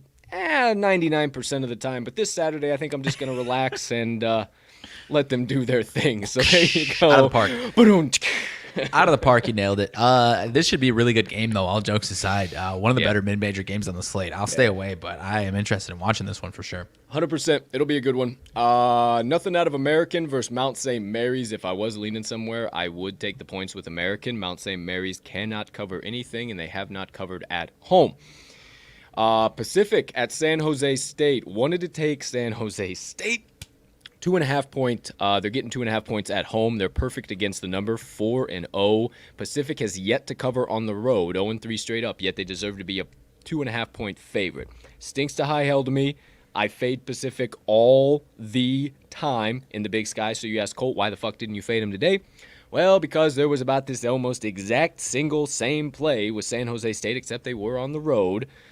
And I chose to back them, and they burned me. So, I'm not going to get on the boat with it, but man, oh man, do I like them at home. Not only all the things you just said, because it was Pepperdine. You backed me against Pepperdine is what you're mentioning, waves. Right? Yep. If this is accurate, it looks like 99% of money is on San Jose. That is a big pile of monetary liability. Obviously not a high-volume game, but say it with us, kids. I'm not touching San Jose. Say it with us, kids. Severe monetary liability. Stay the fuck away. We ain't getting involved. Can't bet on it. Won't really talk about it. EIU at Butler. I don't think Butlers are those guys, pal, but I also don't think Eastern. They are bad. Okay, so there you go. We'll stay off of that one. Both teams real bad. Hang on. Can I say that my girlfriend's an alumni? Eastern Illinois fucking sucks. Hey, if you guys see a fucking shoe fly across the screen here in about 20 seconds, you know why. You will hear a poof, and then all of a sudden you're going to say, what the fuck happened? And then she's gone. She's out of the room. Nobody knows what happens. And no more mid-show coffee refills. Yeah, you might have just dug yourself into a hole you might not be able to dig yourself out of until next Saturday, young man. But I digress. Next game up on tap. St. Bonaventure Bonnies against the UConn Huskies. UConn laying 4.5 at home. I wanted to get in the boat with the Huskies, but same. I thought it was just a little bit too easy for the Huskies, and St. Bonnie's has been bad against the number. First official road test for the Bonnies, and you're telling me they're only 4.5 point dog. I think it's too easy for UConn, and if they got anything, especially with Sanogo or anybody as far as Martin, anything happens with those injuries and they're not 100%, I'm not getting in the boat on UConn. So I'm glad you didn't force yourself into that one, partner, for sure. Yeah, I want it. I 3.5 just is couple too many. If it was maybe 2 or less, I think I might be in, but I'm out on it. Yeah, it just keeps rising for sure, too. So stay away on that one, kids. UTSA, not the same basketball team as they are a football team. No. Playing Sam Houston State. I'd say stay the far as possible away from this one you can. Yeah, disgusting. Oral Roberts going up against Mo State. The Bears, Missouri State, Grizzlies or Bears, either way, same fucking thing. They're 0-3 against the number at home, so they haven't been solid at all. So ask yourself, do they deserve to be 7.5 point favorites? I don't think so. But after getting lucky a couple of times with Oral Roberts, I'm going to stay away this Saturday because we've gotten lucky a couple back-to-back weeks, so I think it's time we stay away. Next one up, can't bet on it, UIC Central Mich, so stay completely off of that one. Both of those teams, just forget it. I would say UIC, I mean, maybe laying the number just because the chips are bad, but I don't know. I'm sticking my foot in my mouth there. I got no clue. UMass against UNT. Man, I wanted UMass, and I just think it's a setup. I think UNT lays the points and covers it and wins it outright, no problem, no harm, no foul. Why in the world would a wagon like UMass be the dog in this matchup? It makes no sense. There's no reason for it. It makes no sense. I'm just kind of out on UMass, man. I don't know if I want any part of their action in any game. They've been so inconsistent. They beat Rutgers, the team that just beat the number 1 team in the country, and then they lay an egg against Northeastern.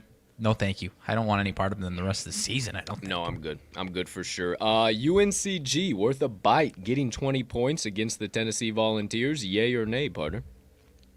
Maybe worth a bite if this is accurate. 97% of money on the old Volunteers, but I'm gonna sit myself out on this one. I still don't know enough about UNCG, man. Same. What I do know about them is that they're not the same team they were last year.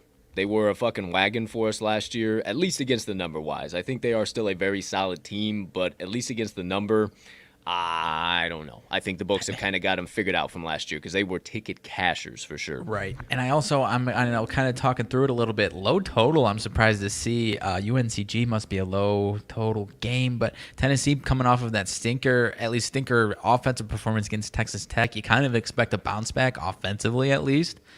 A little concerning that it is as low as it is, though, so I'm not going to try and take a swing at that. 100%. All right, here we go. Let's keep it steaming. NAU, South Dak, I got no opinion, nothing to even give you there. Both teams not great. You see him on my hat.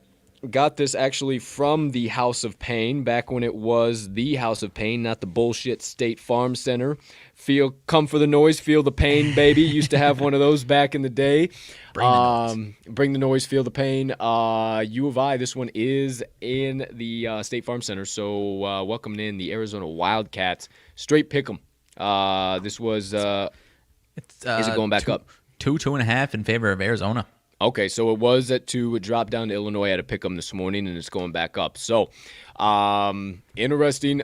We obviously can't bet on it. I would most likely take Illinois. I think there's going to be a scrap and a half, but I think their defense is really what pulls this in their favor. They're starting to look really solid, man. And I can't wait for this one. I can't wait either. 4 p.m. Central Standard Time tip, my friend. So there you go. There you have it. Partner, I really hope you decided to stay away, but Arkansas State at Mississippi State, Valley Delta Devils. Anything from you in this one, my friend? No, sir. I mean, I want to. I told you the other day, hey, maybe Mississippi Valley State is maybe it's time to back them. But no, thanks. I'm going to stay away. Oddshark had them projected to lose by 30, 40. A lot of times when they have that, it's kind of accurate for Mississippi Valley State. But unfortunately, I have not been enjoying the fade train like I was last year. 100%. Next one up, Boston College at SLU. What say you? Nope. I got nothing in this one. Me either. I like SLU laying the 6.5, but that is just me purely basing it on the fact that, ooh, boy, okay. Maybe your boy, help me out on that because I'm not going to refresh this page so it doesn't fuck anything up with the stream. Next one up, Manhattan at Utah. I'm not backing Utah minus 15. Manhattan plus the 15. They're not solid enough this year to be doing that. 16, actually. Against Pac-12 teams. So, yeah. I'm going to stay away. No major opinions on that one for sure. Next one, Kentucky at Notre Dame. I wanted to lay the 4.5 with Kentucky, but their first official road test, I don't think Notre Dame is worth a shit, to be honest with you. I mean, they're 0-6 against the number. They have not looked in any spot I've watched them in this year, and I know we got fans of the show that are big Notre Dame fans, and hey, you guys can pound sand right now because your basketball team sucks, okay? It's just point blank, period. But why is this so low? With how bad Notre Dame has looked so far this year and Kentucky still being that same damn wagon, I don't know. Had to get me out of it. I think it should be up to 5.5, 6.5, 7.5, and it just keeps sticking around 4.5, so I'm going to leave it alone. I'm interested in Notre Dame, man. Year ago to the day tomorrow, Notre Dame beat Kentucky 64-63 as 7.5-point dogs. Notre Dame did. But not to mention, I kind of agree with you for the most part, but they've played a really tough schedule, and obviously Kentucky falls into that. Maybe they're even better than all the teams they faced. Probably should stay away, but man, am I interested in the Irish, if I'm being totally honest with you. For sure. Hey, I can't blame you whatsoever. Toledo at Richmond. Nothing in that one for me. Richmond laying 9 at home. I think they're good enough for that, but also Toledo can be sneaky. UC Santa Barbara at St. Mary's. St. Mary's laying the 9 at home, going up against UC Santa Barbara. I wanted the Gauchos plus the 9.5, but they just haven't been solid enough for us yet this year, so going to go ahead and stay away from that one as well. Alabama State, Pepperdine, forget it. Louisiana State, Georgia Tech. Don't know why I said that. LSU, a little weird there. Georgia Tech, typically a solid team, but not so far this year. 2-6 overall against the number. LSU's first official road test, not the hardest test in the world, but the Hornets will definitely give them, or the Yellow Jackets will definitely give them a run for their money. LSU is 7-1 against the number overall at home so far this year, though. Okay, maybe. Yeah. Oh, go ahead. You got one? No, sorry. I'm just looking back. I don't have anything. Georgia Tech finally not getting all of this respect. They were 3.5-point dogs to both Wisconsin and UNC and lost both of them. I don't know why they were getting that much respect, but now this one seems a little closer to on the nose. Coaching. I can't think of his name, but they do have a very solid coach at Georgia Tech. They got a very solid program for sure. Maybe he does. Maybe he doesn't. Big Ten homer. Minnesota Golden Gophers at the Michigan Wolverines. He does not. But, partner, where were you leaning? Sir. You know, I don't know. I was staying far away from this one. Minnesota they're 7-1 straight up, but they are not that good. It seems like a spot where I'm going to be coaxed into Minnesota, and then Michigan absolutely lays the hammer down. I'm waiting for a little more continuity from Michigan before I start backing or fading them. Honestly, you know, we talked about it a week or so ago with on Wise Words with Jeff Dawson this past week. Shout out. Shout out. Michigan team is just way too inconsistent. They lay an egg, then the next day they win by 30. I'm out on them for right now. Yeah, I agree with you. All right, well, we can keep it moving then because I don't like them, and I'm not a huge fan of the Gophers quite yet. So, next one up on tap. Texas Christian Horny Frogs against the Texas A&M Aggies. Gigamags, we're going, baby. Give me all 1.5. You better fucking believe I got it. And my friend, let me alleviate your mind, your worried mind right here off the bat. Sorry to cut you. I think this is the last one where I was like, I want this so bad, but I need someone else. Your boy's on it. Let's do it. We're taking Texas A&M plus 1.5. Now, first thing you might think, Colt, setup spot. It's a home dog plus 1.5, and A&M's a better team. What are you doing? Whoa, slow down, baby. This one is on a neutral court. We're okay. It's fine. They're not a classic home dog. I think this is a setup line and a half, and a couple of key reasons as to why I believe Texas A&M walks in and walks out with a pretty easy victory. No Maxwell Evans again this week. We saw that loom large last week for TCU. He's a veteran. He's a leader. They need him on that court to stay consistent. They are, without him, 150%. John Rothstein, shout out, CC John Rothstein, tweeted about that first thing this morning. Also, offensively, Texas A&M is just hands down the better team. They shoot 44.3% from the floor compared to 42.7% for TCU, but the three ball is where it's really going to loom large for me here today. Texas A&M 38.7 from beyond the arc, and TCU 28.3 from beyond the arc. Texas A&M's rather 134th ranked in effective field goal percent per KenPom, where TCU is 254th. Defense is also pretty big for me here. Texas A&M is just a little bit better, holds a few slight advantages. They're 47th in ADE, 29th in opponent effective field goal percent, compared to TCU that's 56th in ADE and 59th in opponent effective field goal percent. Last but certainly not least, if anybody's coughing up the rock, it ain't gonna be A&M. They're 11th in the nation per KenPom in offensive turnover percent compared to TCU. That is 90th. I apologize, that is actually defensive turnover percent, so either way, if anybody is going to get those cough ups, my friends, because they are pretty similar on the offensive side of the ball, I remember now, I think Texas A&M is going to get those. Again, 11th in defensive turnover percent and TCU 90th. If you don't believe me, believe just a couple of key trends, my friends. TCU 4-9 ATS last 13 neutral site games, 7-22 ATS last 29 following an ATS win, and 1-4 ATS last 5 as a neutral site favorite. Texas A&M Gigamags 4-1 ATS last 5 overall, and 6-3 ATS their last 9 games versus a Big 12 opponent. Give me the Aggies plus 1.5 on a neutral court here today, mis compadres. I'm with you, my man. Like I said, I was looking at this one way too long. I'd be very concerned if there was a lot of monetary liability on the Aggies, but it's not the case right now, so I'm with you on this one, partner. 100%. Let's do it, my man. Get on in the boat. Okay. I'm going to stay away from Bryant and Stony Brook, even though I would like to take Bryant in the points. I think there's a reason they're back to being an underdog once again here. I know you got a play out of the next one, and partner, I was going to make it a play of mine as well, and I was like, you know what? Fuck it. I'm just going to add it to my card, and I'm going to let my partner have all of it here today. So please, partner, indulge us. If you aren't a fan of COJOC, or maybe the Talking the Line pod, or maybe just any content we do, you won't know this team, but please, partner, who are you taking out of the matchup between the Boston Dam University Terriers and the Dartmouth, I don't fucking know, maybe they're the Darts? The Big Green, actually. Oh, the Big Green. Okay, the Dartmouth Big Green. But I'm not taking the Big Green. Oh. You set me up perfectly, partner, because these are babies. As long as it's under, I would say as long as it's under 3.5, and that's where we are finding these boys today, the Boston Damn You Terriers. I got them at -2.5, looking like -2.5 or 3 in certain spots. Wouldn't go past 3, but I do like the Boston U Terriers. They're just flat out the better team in this one, partner. I think Dartmouth is getting a little too much respect as far as their home court is concerned. I'm not too concerned about it at all. They're only 0-1 at home. ATS only have one spread, it does look like, but they're getting a little too much respect. They beat Georgetown earlier on in this season. Georgetown hadn't quite found themselves yet, and I think they're getting a little too much respect for that. This Boston U team is really, really scrappy. I mean, they kind of embody what their mascot is, and it's Scrappy Terrier, going to just give you so much pain throughout the entire game, so much nuisance and annoyance. I guess no disrespect to Terriers. That sounded pretty damn disrespectful, but you know what I'm trying to say. Give us the Boston U Terriers -2.5. They are just so far and away better than this Dartmouth team. They typically play a little bit closer games, so that's why I say don't take it over 3, but I feel fantastic about it -2.5, 3, partner.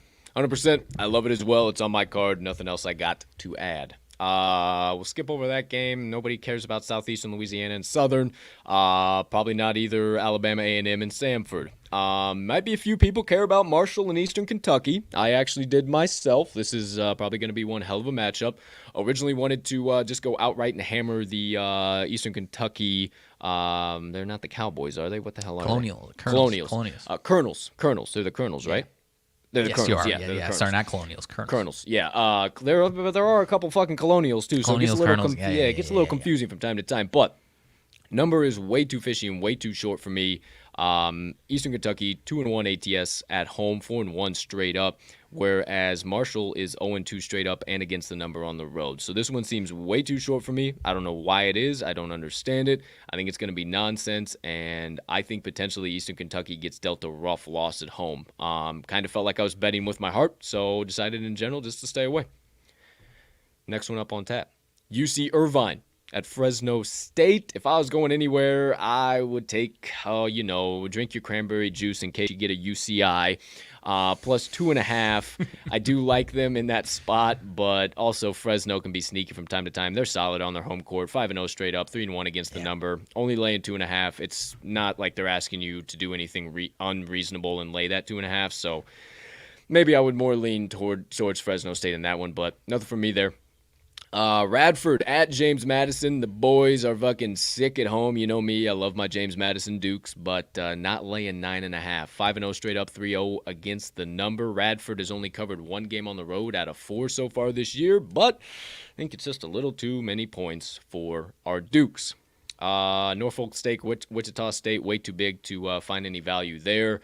Partner, I'm interested to get your thoughts on this one because I've gotten burned a couple of times on this team, and I just don't know what they are. New Mexico State Aggies going up against the Loyola Marymount Lions, I do believe they are. New Mexico State seems to be now the favorite some spots, plus 1.5. I saw it, minus 1.5. I originally wanted New Mexico State, but if you do remember, they just burned us against the Lobos.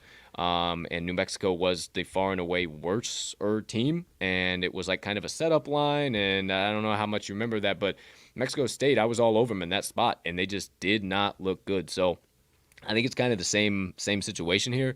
I don't know if you got any thoughts on the Aggies whatsoever. Not too much. I think it's kind of just a coin flip, and maybe for that reason, unless you see some clear, concise edge, I don't think you should jump into this one because I like both of these teams quite a bit, actually. Mm-hmm. And I think we'll probably be back in both of these teams in certain spots. But yeah, you're definitely, this is a little bit more your world, but I've kept slight tabs on these teams. I think it's a coin flip in this one. 100%. Next one up, skip over South Carolina Upstate and Wake Forest. Way too big to worry about. Liberty at Stephen F. Austin. If I'm leaning anywhere, Stephen F. getting the points plus 2.5. But actually, it's on a neutral court, so that is why I entirely ended up staying away. No good key edge you can find there. Florida Gulf Coast, Robert Morris. Does Robert Morris deserve to be getting 4 at home? I don't know. I don't know if they can cover that. I don't know if FGCU is good enough. I can't tell you, so I'm going to walk myself out of this one. Columbia, Albany, nothing there. Not really interested whatsoever. Drexel at Abilene Christian. Maybe ask me in a couple of months. We'll talk about that one. Rice at Houston Baptist. No thanks. I am good. Elon at UNC. UNC laying 21.5 at home. I think they handle that no problem against Elon, but Elon can be sneaky from time to time, even though they are a 2-7 straight up, 1-6 ATS team. Anything from you on that one, Parter? No, sir. I got nothing on that one. Okay. Nobody cares about Nebraska, Omaha, and Texas A&M CC. I'll tell you that. Montana State laying 6 on the road against the Tommies. St. Thomas Tommies. Kind of wanted to take the points with the Tommies, but I tried to do it one time already this year, and they kind of burned me. So I'm going to stay back just a little bit, gather a little bit more information on the Tommies. But, my friends, I do believe that I just love saying their name. I think the Tommies are going to be a fucking team we can back here in a little bit. The St. Thomas Tommies, yeah, they're sick as fuck. I mentioned it earlier in the show where you were talking about, I think it must have been a D2 team or something. I don't know who the Tommies are. Yeah. I've never seen this team in my life. Every year. I like their purple. Like twice a year, there's always a team that's like, I've been following college basketball for the last 20 years, and now like every once in a while it's just a team that's like, hey, here we are now. We're going to be playing basketball for the rest of the year. Hey, we're a D1 school. Great. We're going to be playing higher level opponents. Who would you? Yeah, for sure. Yeah, so the Tommies. I think they're going to be a solid team. We'll see if they can cover against Montana State. Maybe you start hearing me talking about St. Thomas a little more often. Partner, do you have a play out of VCU, Virginia Commonwealth University, against Old Dominion University? Yes, I do, and it's probably not. Well, maybe it is the way I've been going the last week or so. I'm not going to the total. It is an extremely, extremely low total. I'm staying away from that one. VCU Old Dominion. I'm actually taking Old Dominion plus the 4.5. Man, I'm staying away from VCU. I'm seeing 4.5, 5.5. I am just. Hey, I lost on VCU early in the week. I'll admit it. And you kind of called me out as far as an 8.5. A lot of spots being rough for those 8.5s. I think Old Dominion's going to be scrappy in this game. It's another situation where, yeah, VCU's defense is fantastic. I'm not going to deny that. But their offense is still pretty damn rough. Still 271st in the country at adjusted offensive efficiency. I think they keep getting overvalued by their spread because everyone knows how good they are defensively. But there's going to be games, and I think there's going to be one of them where they just cannot put the ball. Sometimes I've watched them. They struggle to dribble the ball up the damn floor, man. And Old Dominion isn't exactly knocking my socks off, but I'm doing a little bit of fading this offense and taking a play against, fading this monetary liability that is on the VCU Commonwealth or Virginia Commonwealth Rams. I don't know why Rams were escaping my mind there for a second. The VCU Commonwealths. Yeah, the VCU Commonwealths. What the fuck am I doing? But yeah, give me the Monarchs, man. Give me them plus 4.5 in this spot. I fuck with where your head's at, man. Can't get all the way in the boat just because just everything you said, I still don't know what the fuck that VCU team is. Yeah, their offense is terrible. Their defense is great. Is both of those things going to stay consistent from week to week? I don't know. Old Dominion's cast a few tickets for me, but they've also burned a few tickets for me. So I think you're in the right spot. I think taking Old Dominion with the 4.5 at home, I think is very smart. I think VCU being a little overvalued, actually. And you look at this, why is it so low? VCU is much better than ODU. How many people have really heard of the Monarchs? I mean, come on. So I think. And if I didn't say it, I said monetary liability. If this is accurate, 97% of money on VCU. Yeah. I think you're on the right side with ODU, my friend. So there you go. There you have it. Ooh, shit. Let me add it in the ticker here. Totally forgot. Totally forgot. My apologies. That way you guys can add it to your ODU plus 4.5. Am I losing my mind here? Sorry to cut you off. That Marquette UCLA game we already talked about, I could have swore that was like afternoon. I'm seeing now all of a sudden it says like 8:30. Like 8:30 p.m. Central Standard Time? Yeah. Wasn't that like 1:30 scheduled for like an hour ago? It was one of the first games we fucking covered, dude. Like at 1:30 p.m. Central. Well, now Action and ESPN is telling me it's at 8:30. Just random sidebar. I don't know. Okay, so that's interesting. All right, well, either way, there you go. There you have it. Next one up, where we are officially 2, 4, 6, 8, 10, 12 games remaining, and we'll probably only talk about maybe 8 of them, so 8 games remaining. Cincinnati Bearcats going up against the Xavier Bulldogs. They are the Bulldogs, right? Yeah. Xavier Bulldogs. Okay. Shout out John Rothstein, Xavier basketball, hell in a cell. I think I need to get me one of those shirts because every time I fucking bet against them, they've absolutely obliterated me. Musketeers. Ooh, good grief. They're the Xavier Musketeers. Yeah, wow. they're Xavier Musketeers. They're not the Bulldogs. What the fuck? Xavier, laying 7.5 at home. Wanted it, like it, enjoy it. Would love it much better if it was plus 7.5. Cincinnati not great. Cincinnati pretty bad. Cincinnati could cover game. Sometimes Colton good. going to stay the fuck away. Partner, how about you? Yeah, 100%. You nailed it. I mean, they're 7-2 straight up. They beat Illinois. I think that may either without Kofi Coburn or maybe first or second game back. I don't know what to make of this Cincinnati team. If they can cover this and win, maybe they're a good team. I don't know. Get me out of it. Me either. Next one up. On a neutral court, Western Kentucky against the Ole Miss Rebs. The Rebs laying 5.5. I don't think the Rebs need to lay 5.5 on a neutral court. But I'm seeing at home. I got neutral court here. Okay. Yeah, that's interesting. Either way, I'm out on it. Yeah, either way, I've tried to back Western Kentucky a couple times here so far this year, and they've stiffed me, so I'm staying away. Oh, Mags. Uh-oh. Santa Clara Broncos. Oh. +2 against the Cal Golden Bears. I wanted the Broncos so bad, dude. I want to get back in the boat with the Broncos so bad, but like the books have figured it out. They were a lot of money on them. Yeah, dude, and like and everybody. I mean, I get I'm the mid-major king and everything, guys, but like maybe don't hinge on every word I said. Maybe leave some of the winners for the fucking rest of us. You know, you don't have to run to Santa Clara.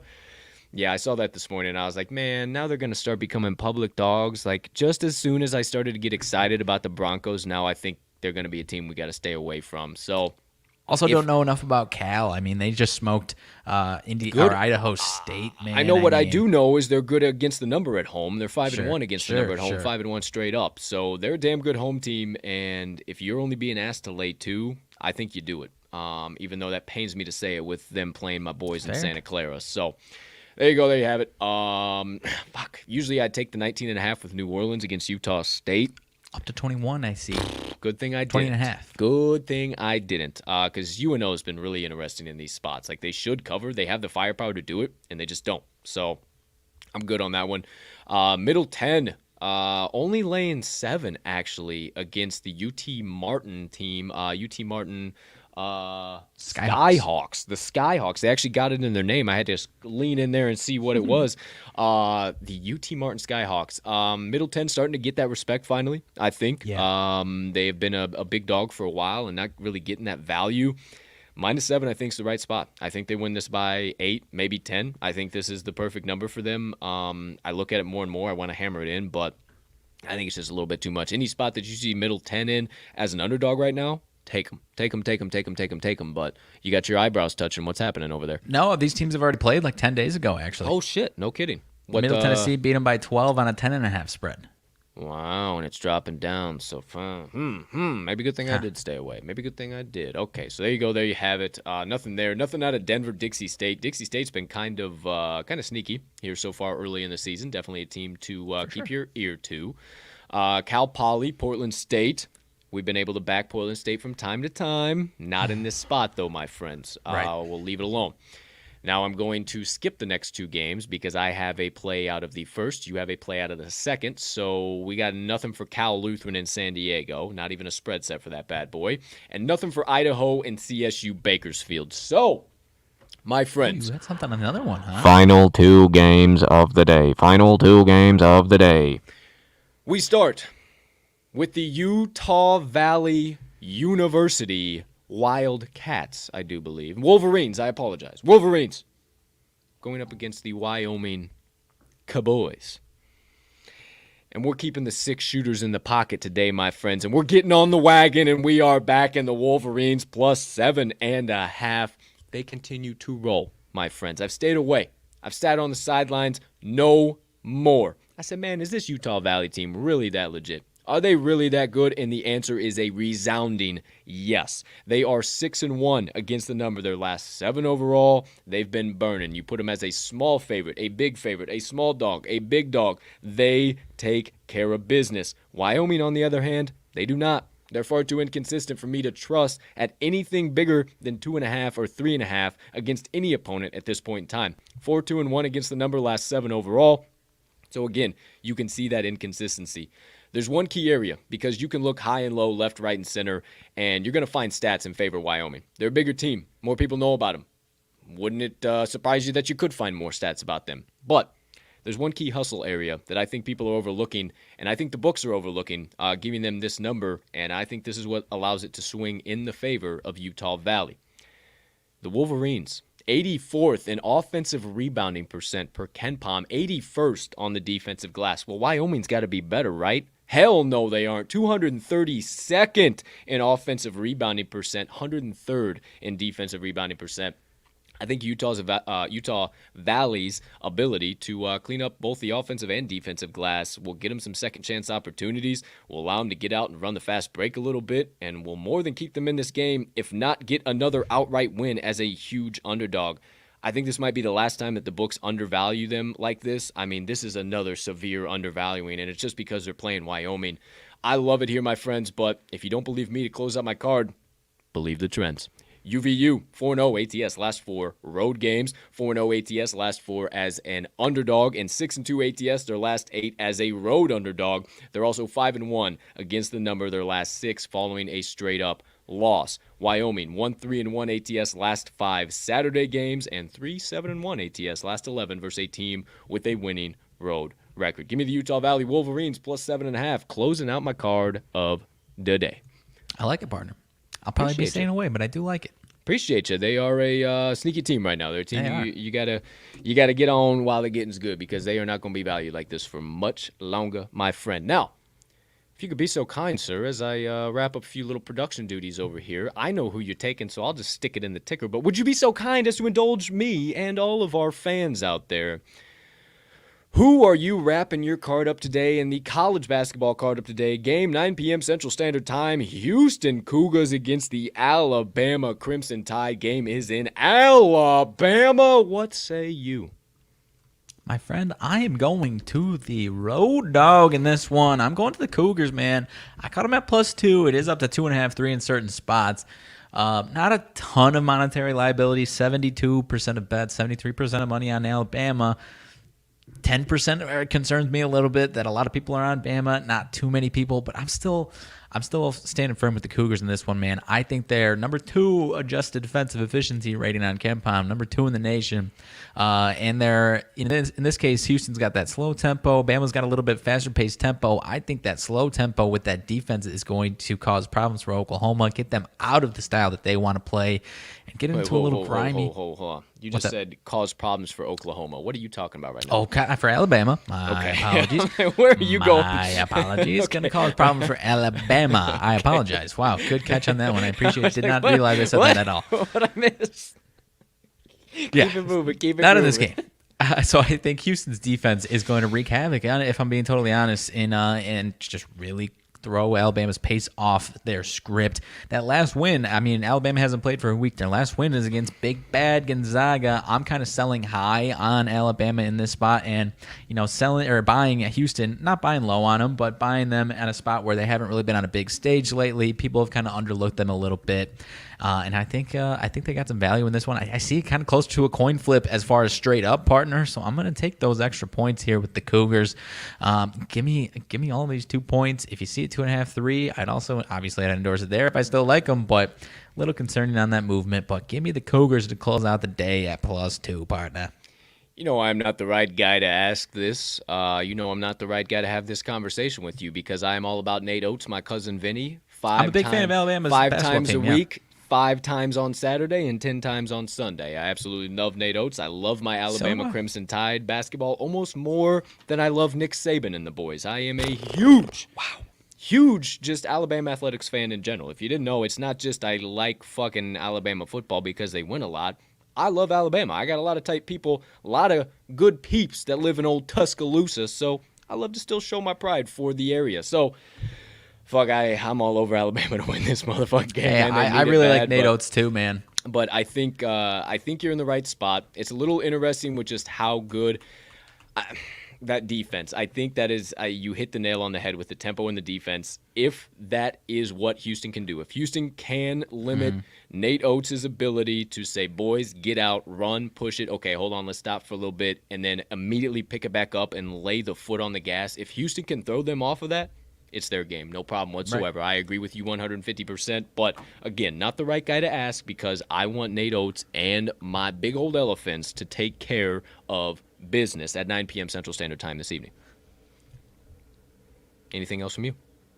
Not really, man. I mean, the only team that's really thrown Houston off is that slow-paced, also defensive, grindy Wisconsin team. Other than 100%. That, Houston's been a wagon all season long, dude. Yes, they have, my friend. Yes, they have. So I'd be lying. I gotta be honest. If I wasn't, I'd be a lion.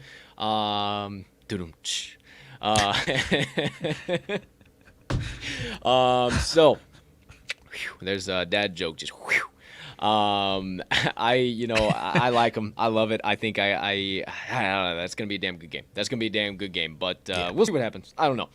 16 You'll be minutes. ingrained into the old UFC world by that time, so it's kind of where I was actually going to segue. So I'm glad you did there, partner. Shout out to you. Finished it up about 11:30 last night. The old UFC blog. Got 5 money line plays for you guys across the card. 1 early prelim, 1 regular prelim, and 3 main card plays. As per usual, got a few underdogs on there.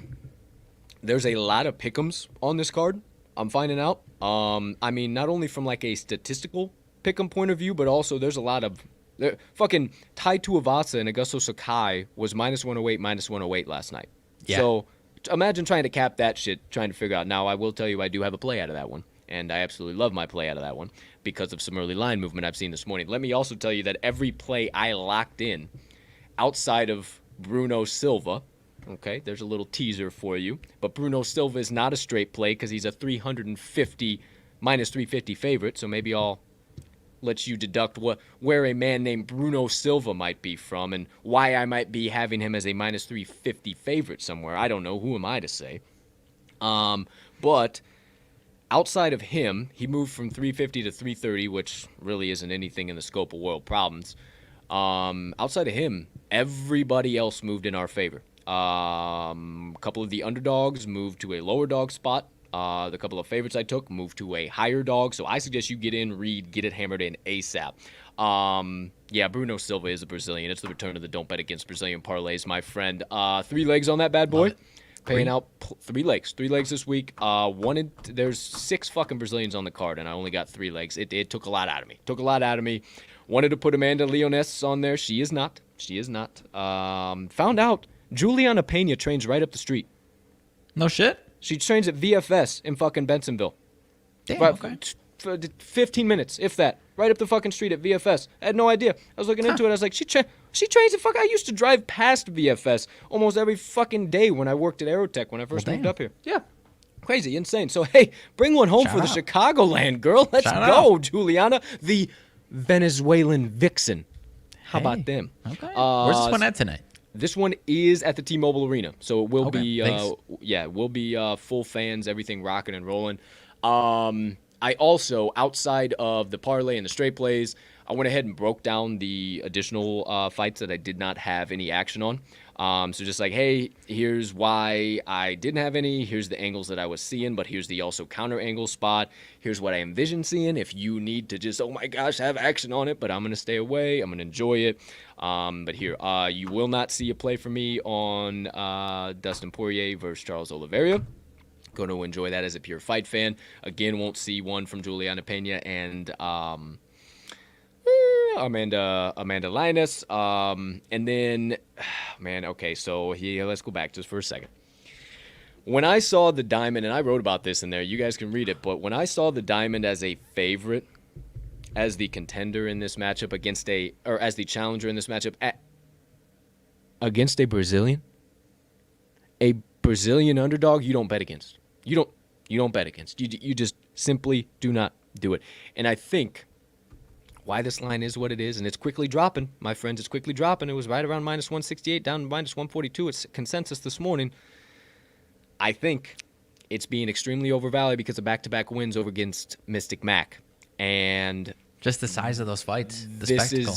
This is not a Mystic Mac fight. No. This is, and I wrote about it, so I challenge you to go read it, check it out, but this is going to be a deep waters fight.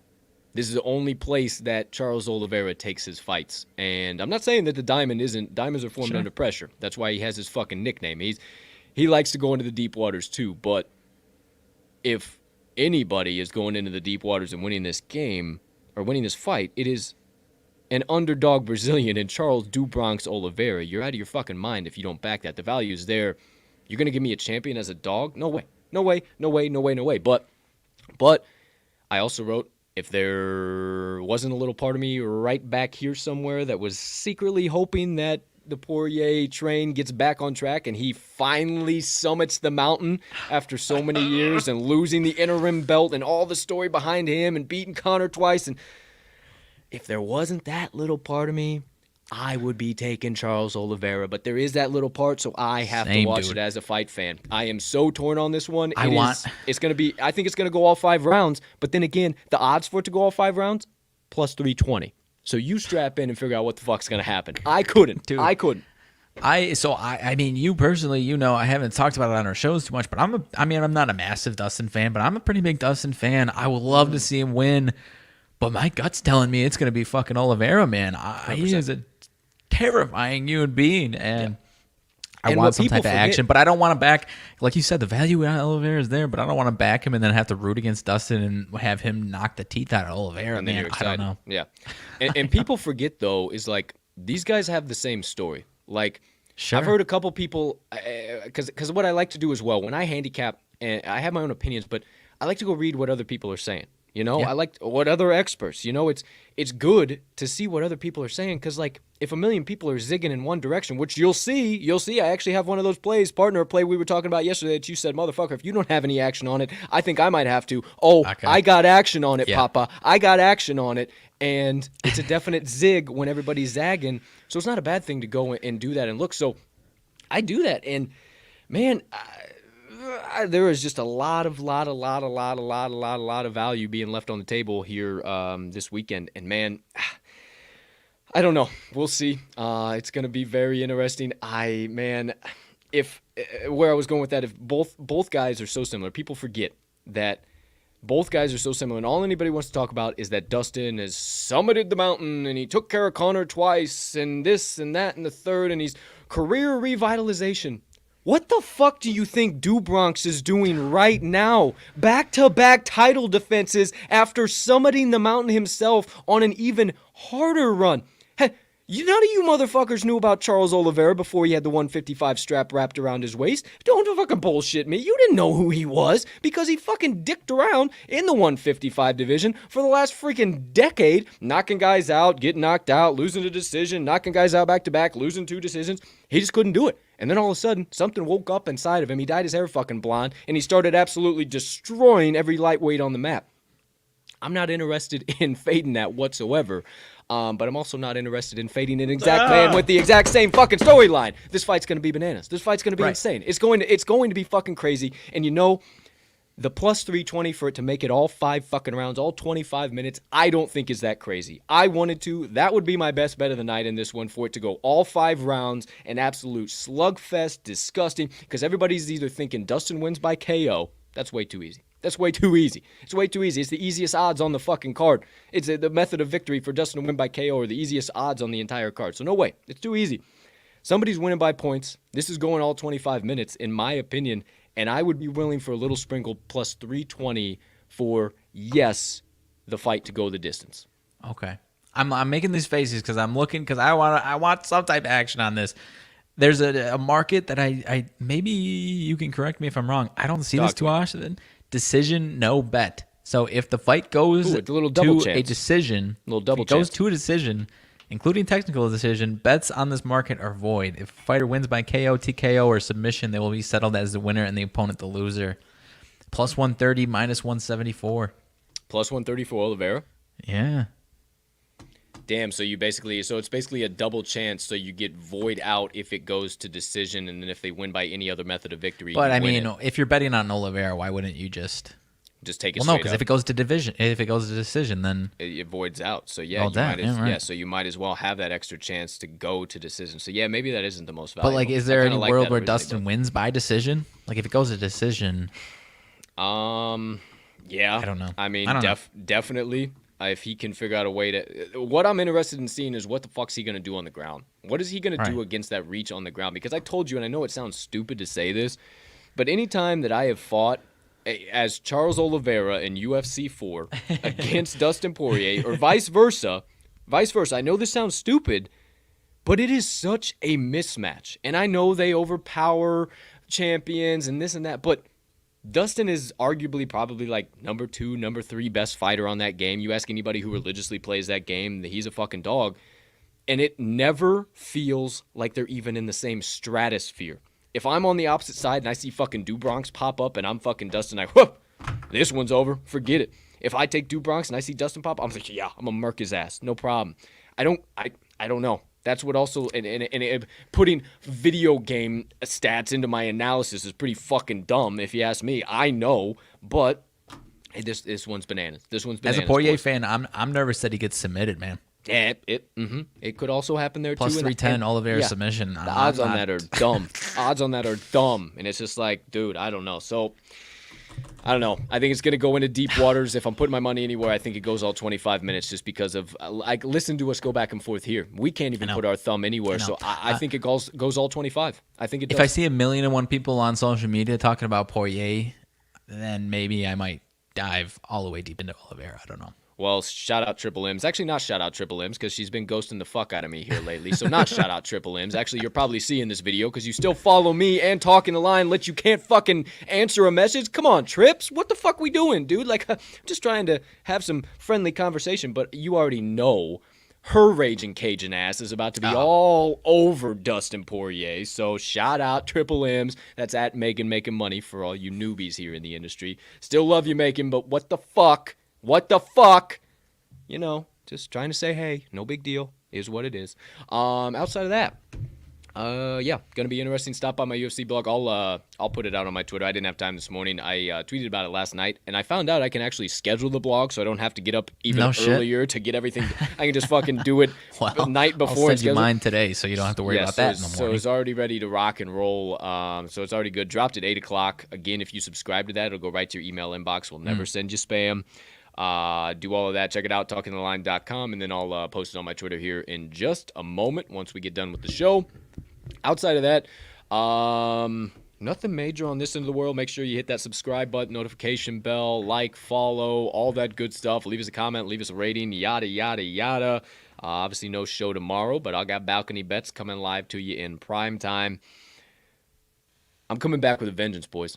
I'm coming back with a fucking vengeance. I went 6 for 7 last week on a bullshit total, and I decided to do a little something different, and I think that's the key. I think we don't need to have 7 NFL plays and try and fit ourselves around there. I think we only need to have 3 or 4, and then find 3 or 4 college basketball plays I absolutely love.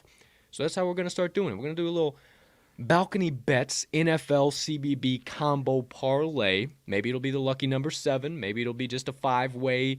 Who knows? I don't know. But what I do know is we'll see it tomorrow morning. So stay locked in for that. Looks like the old legend himself texted us about our festivities tomorrow. So we'll have to talk about that. Outside of that, my friends, nothing else that I got to deliberate, discuss, talk about. We covered it all. Last 2 hours. Holy shit. Mags, anything from you before we send these fine folks on about their Saturdays?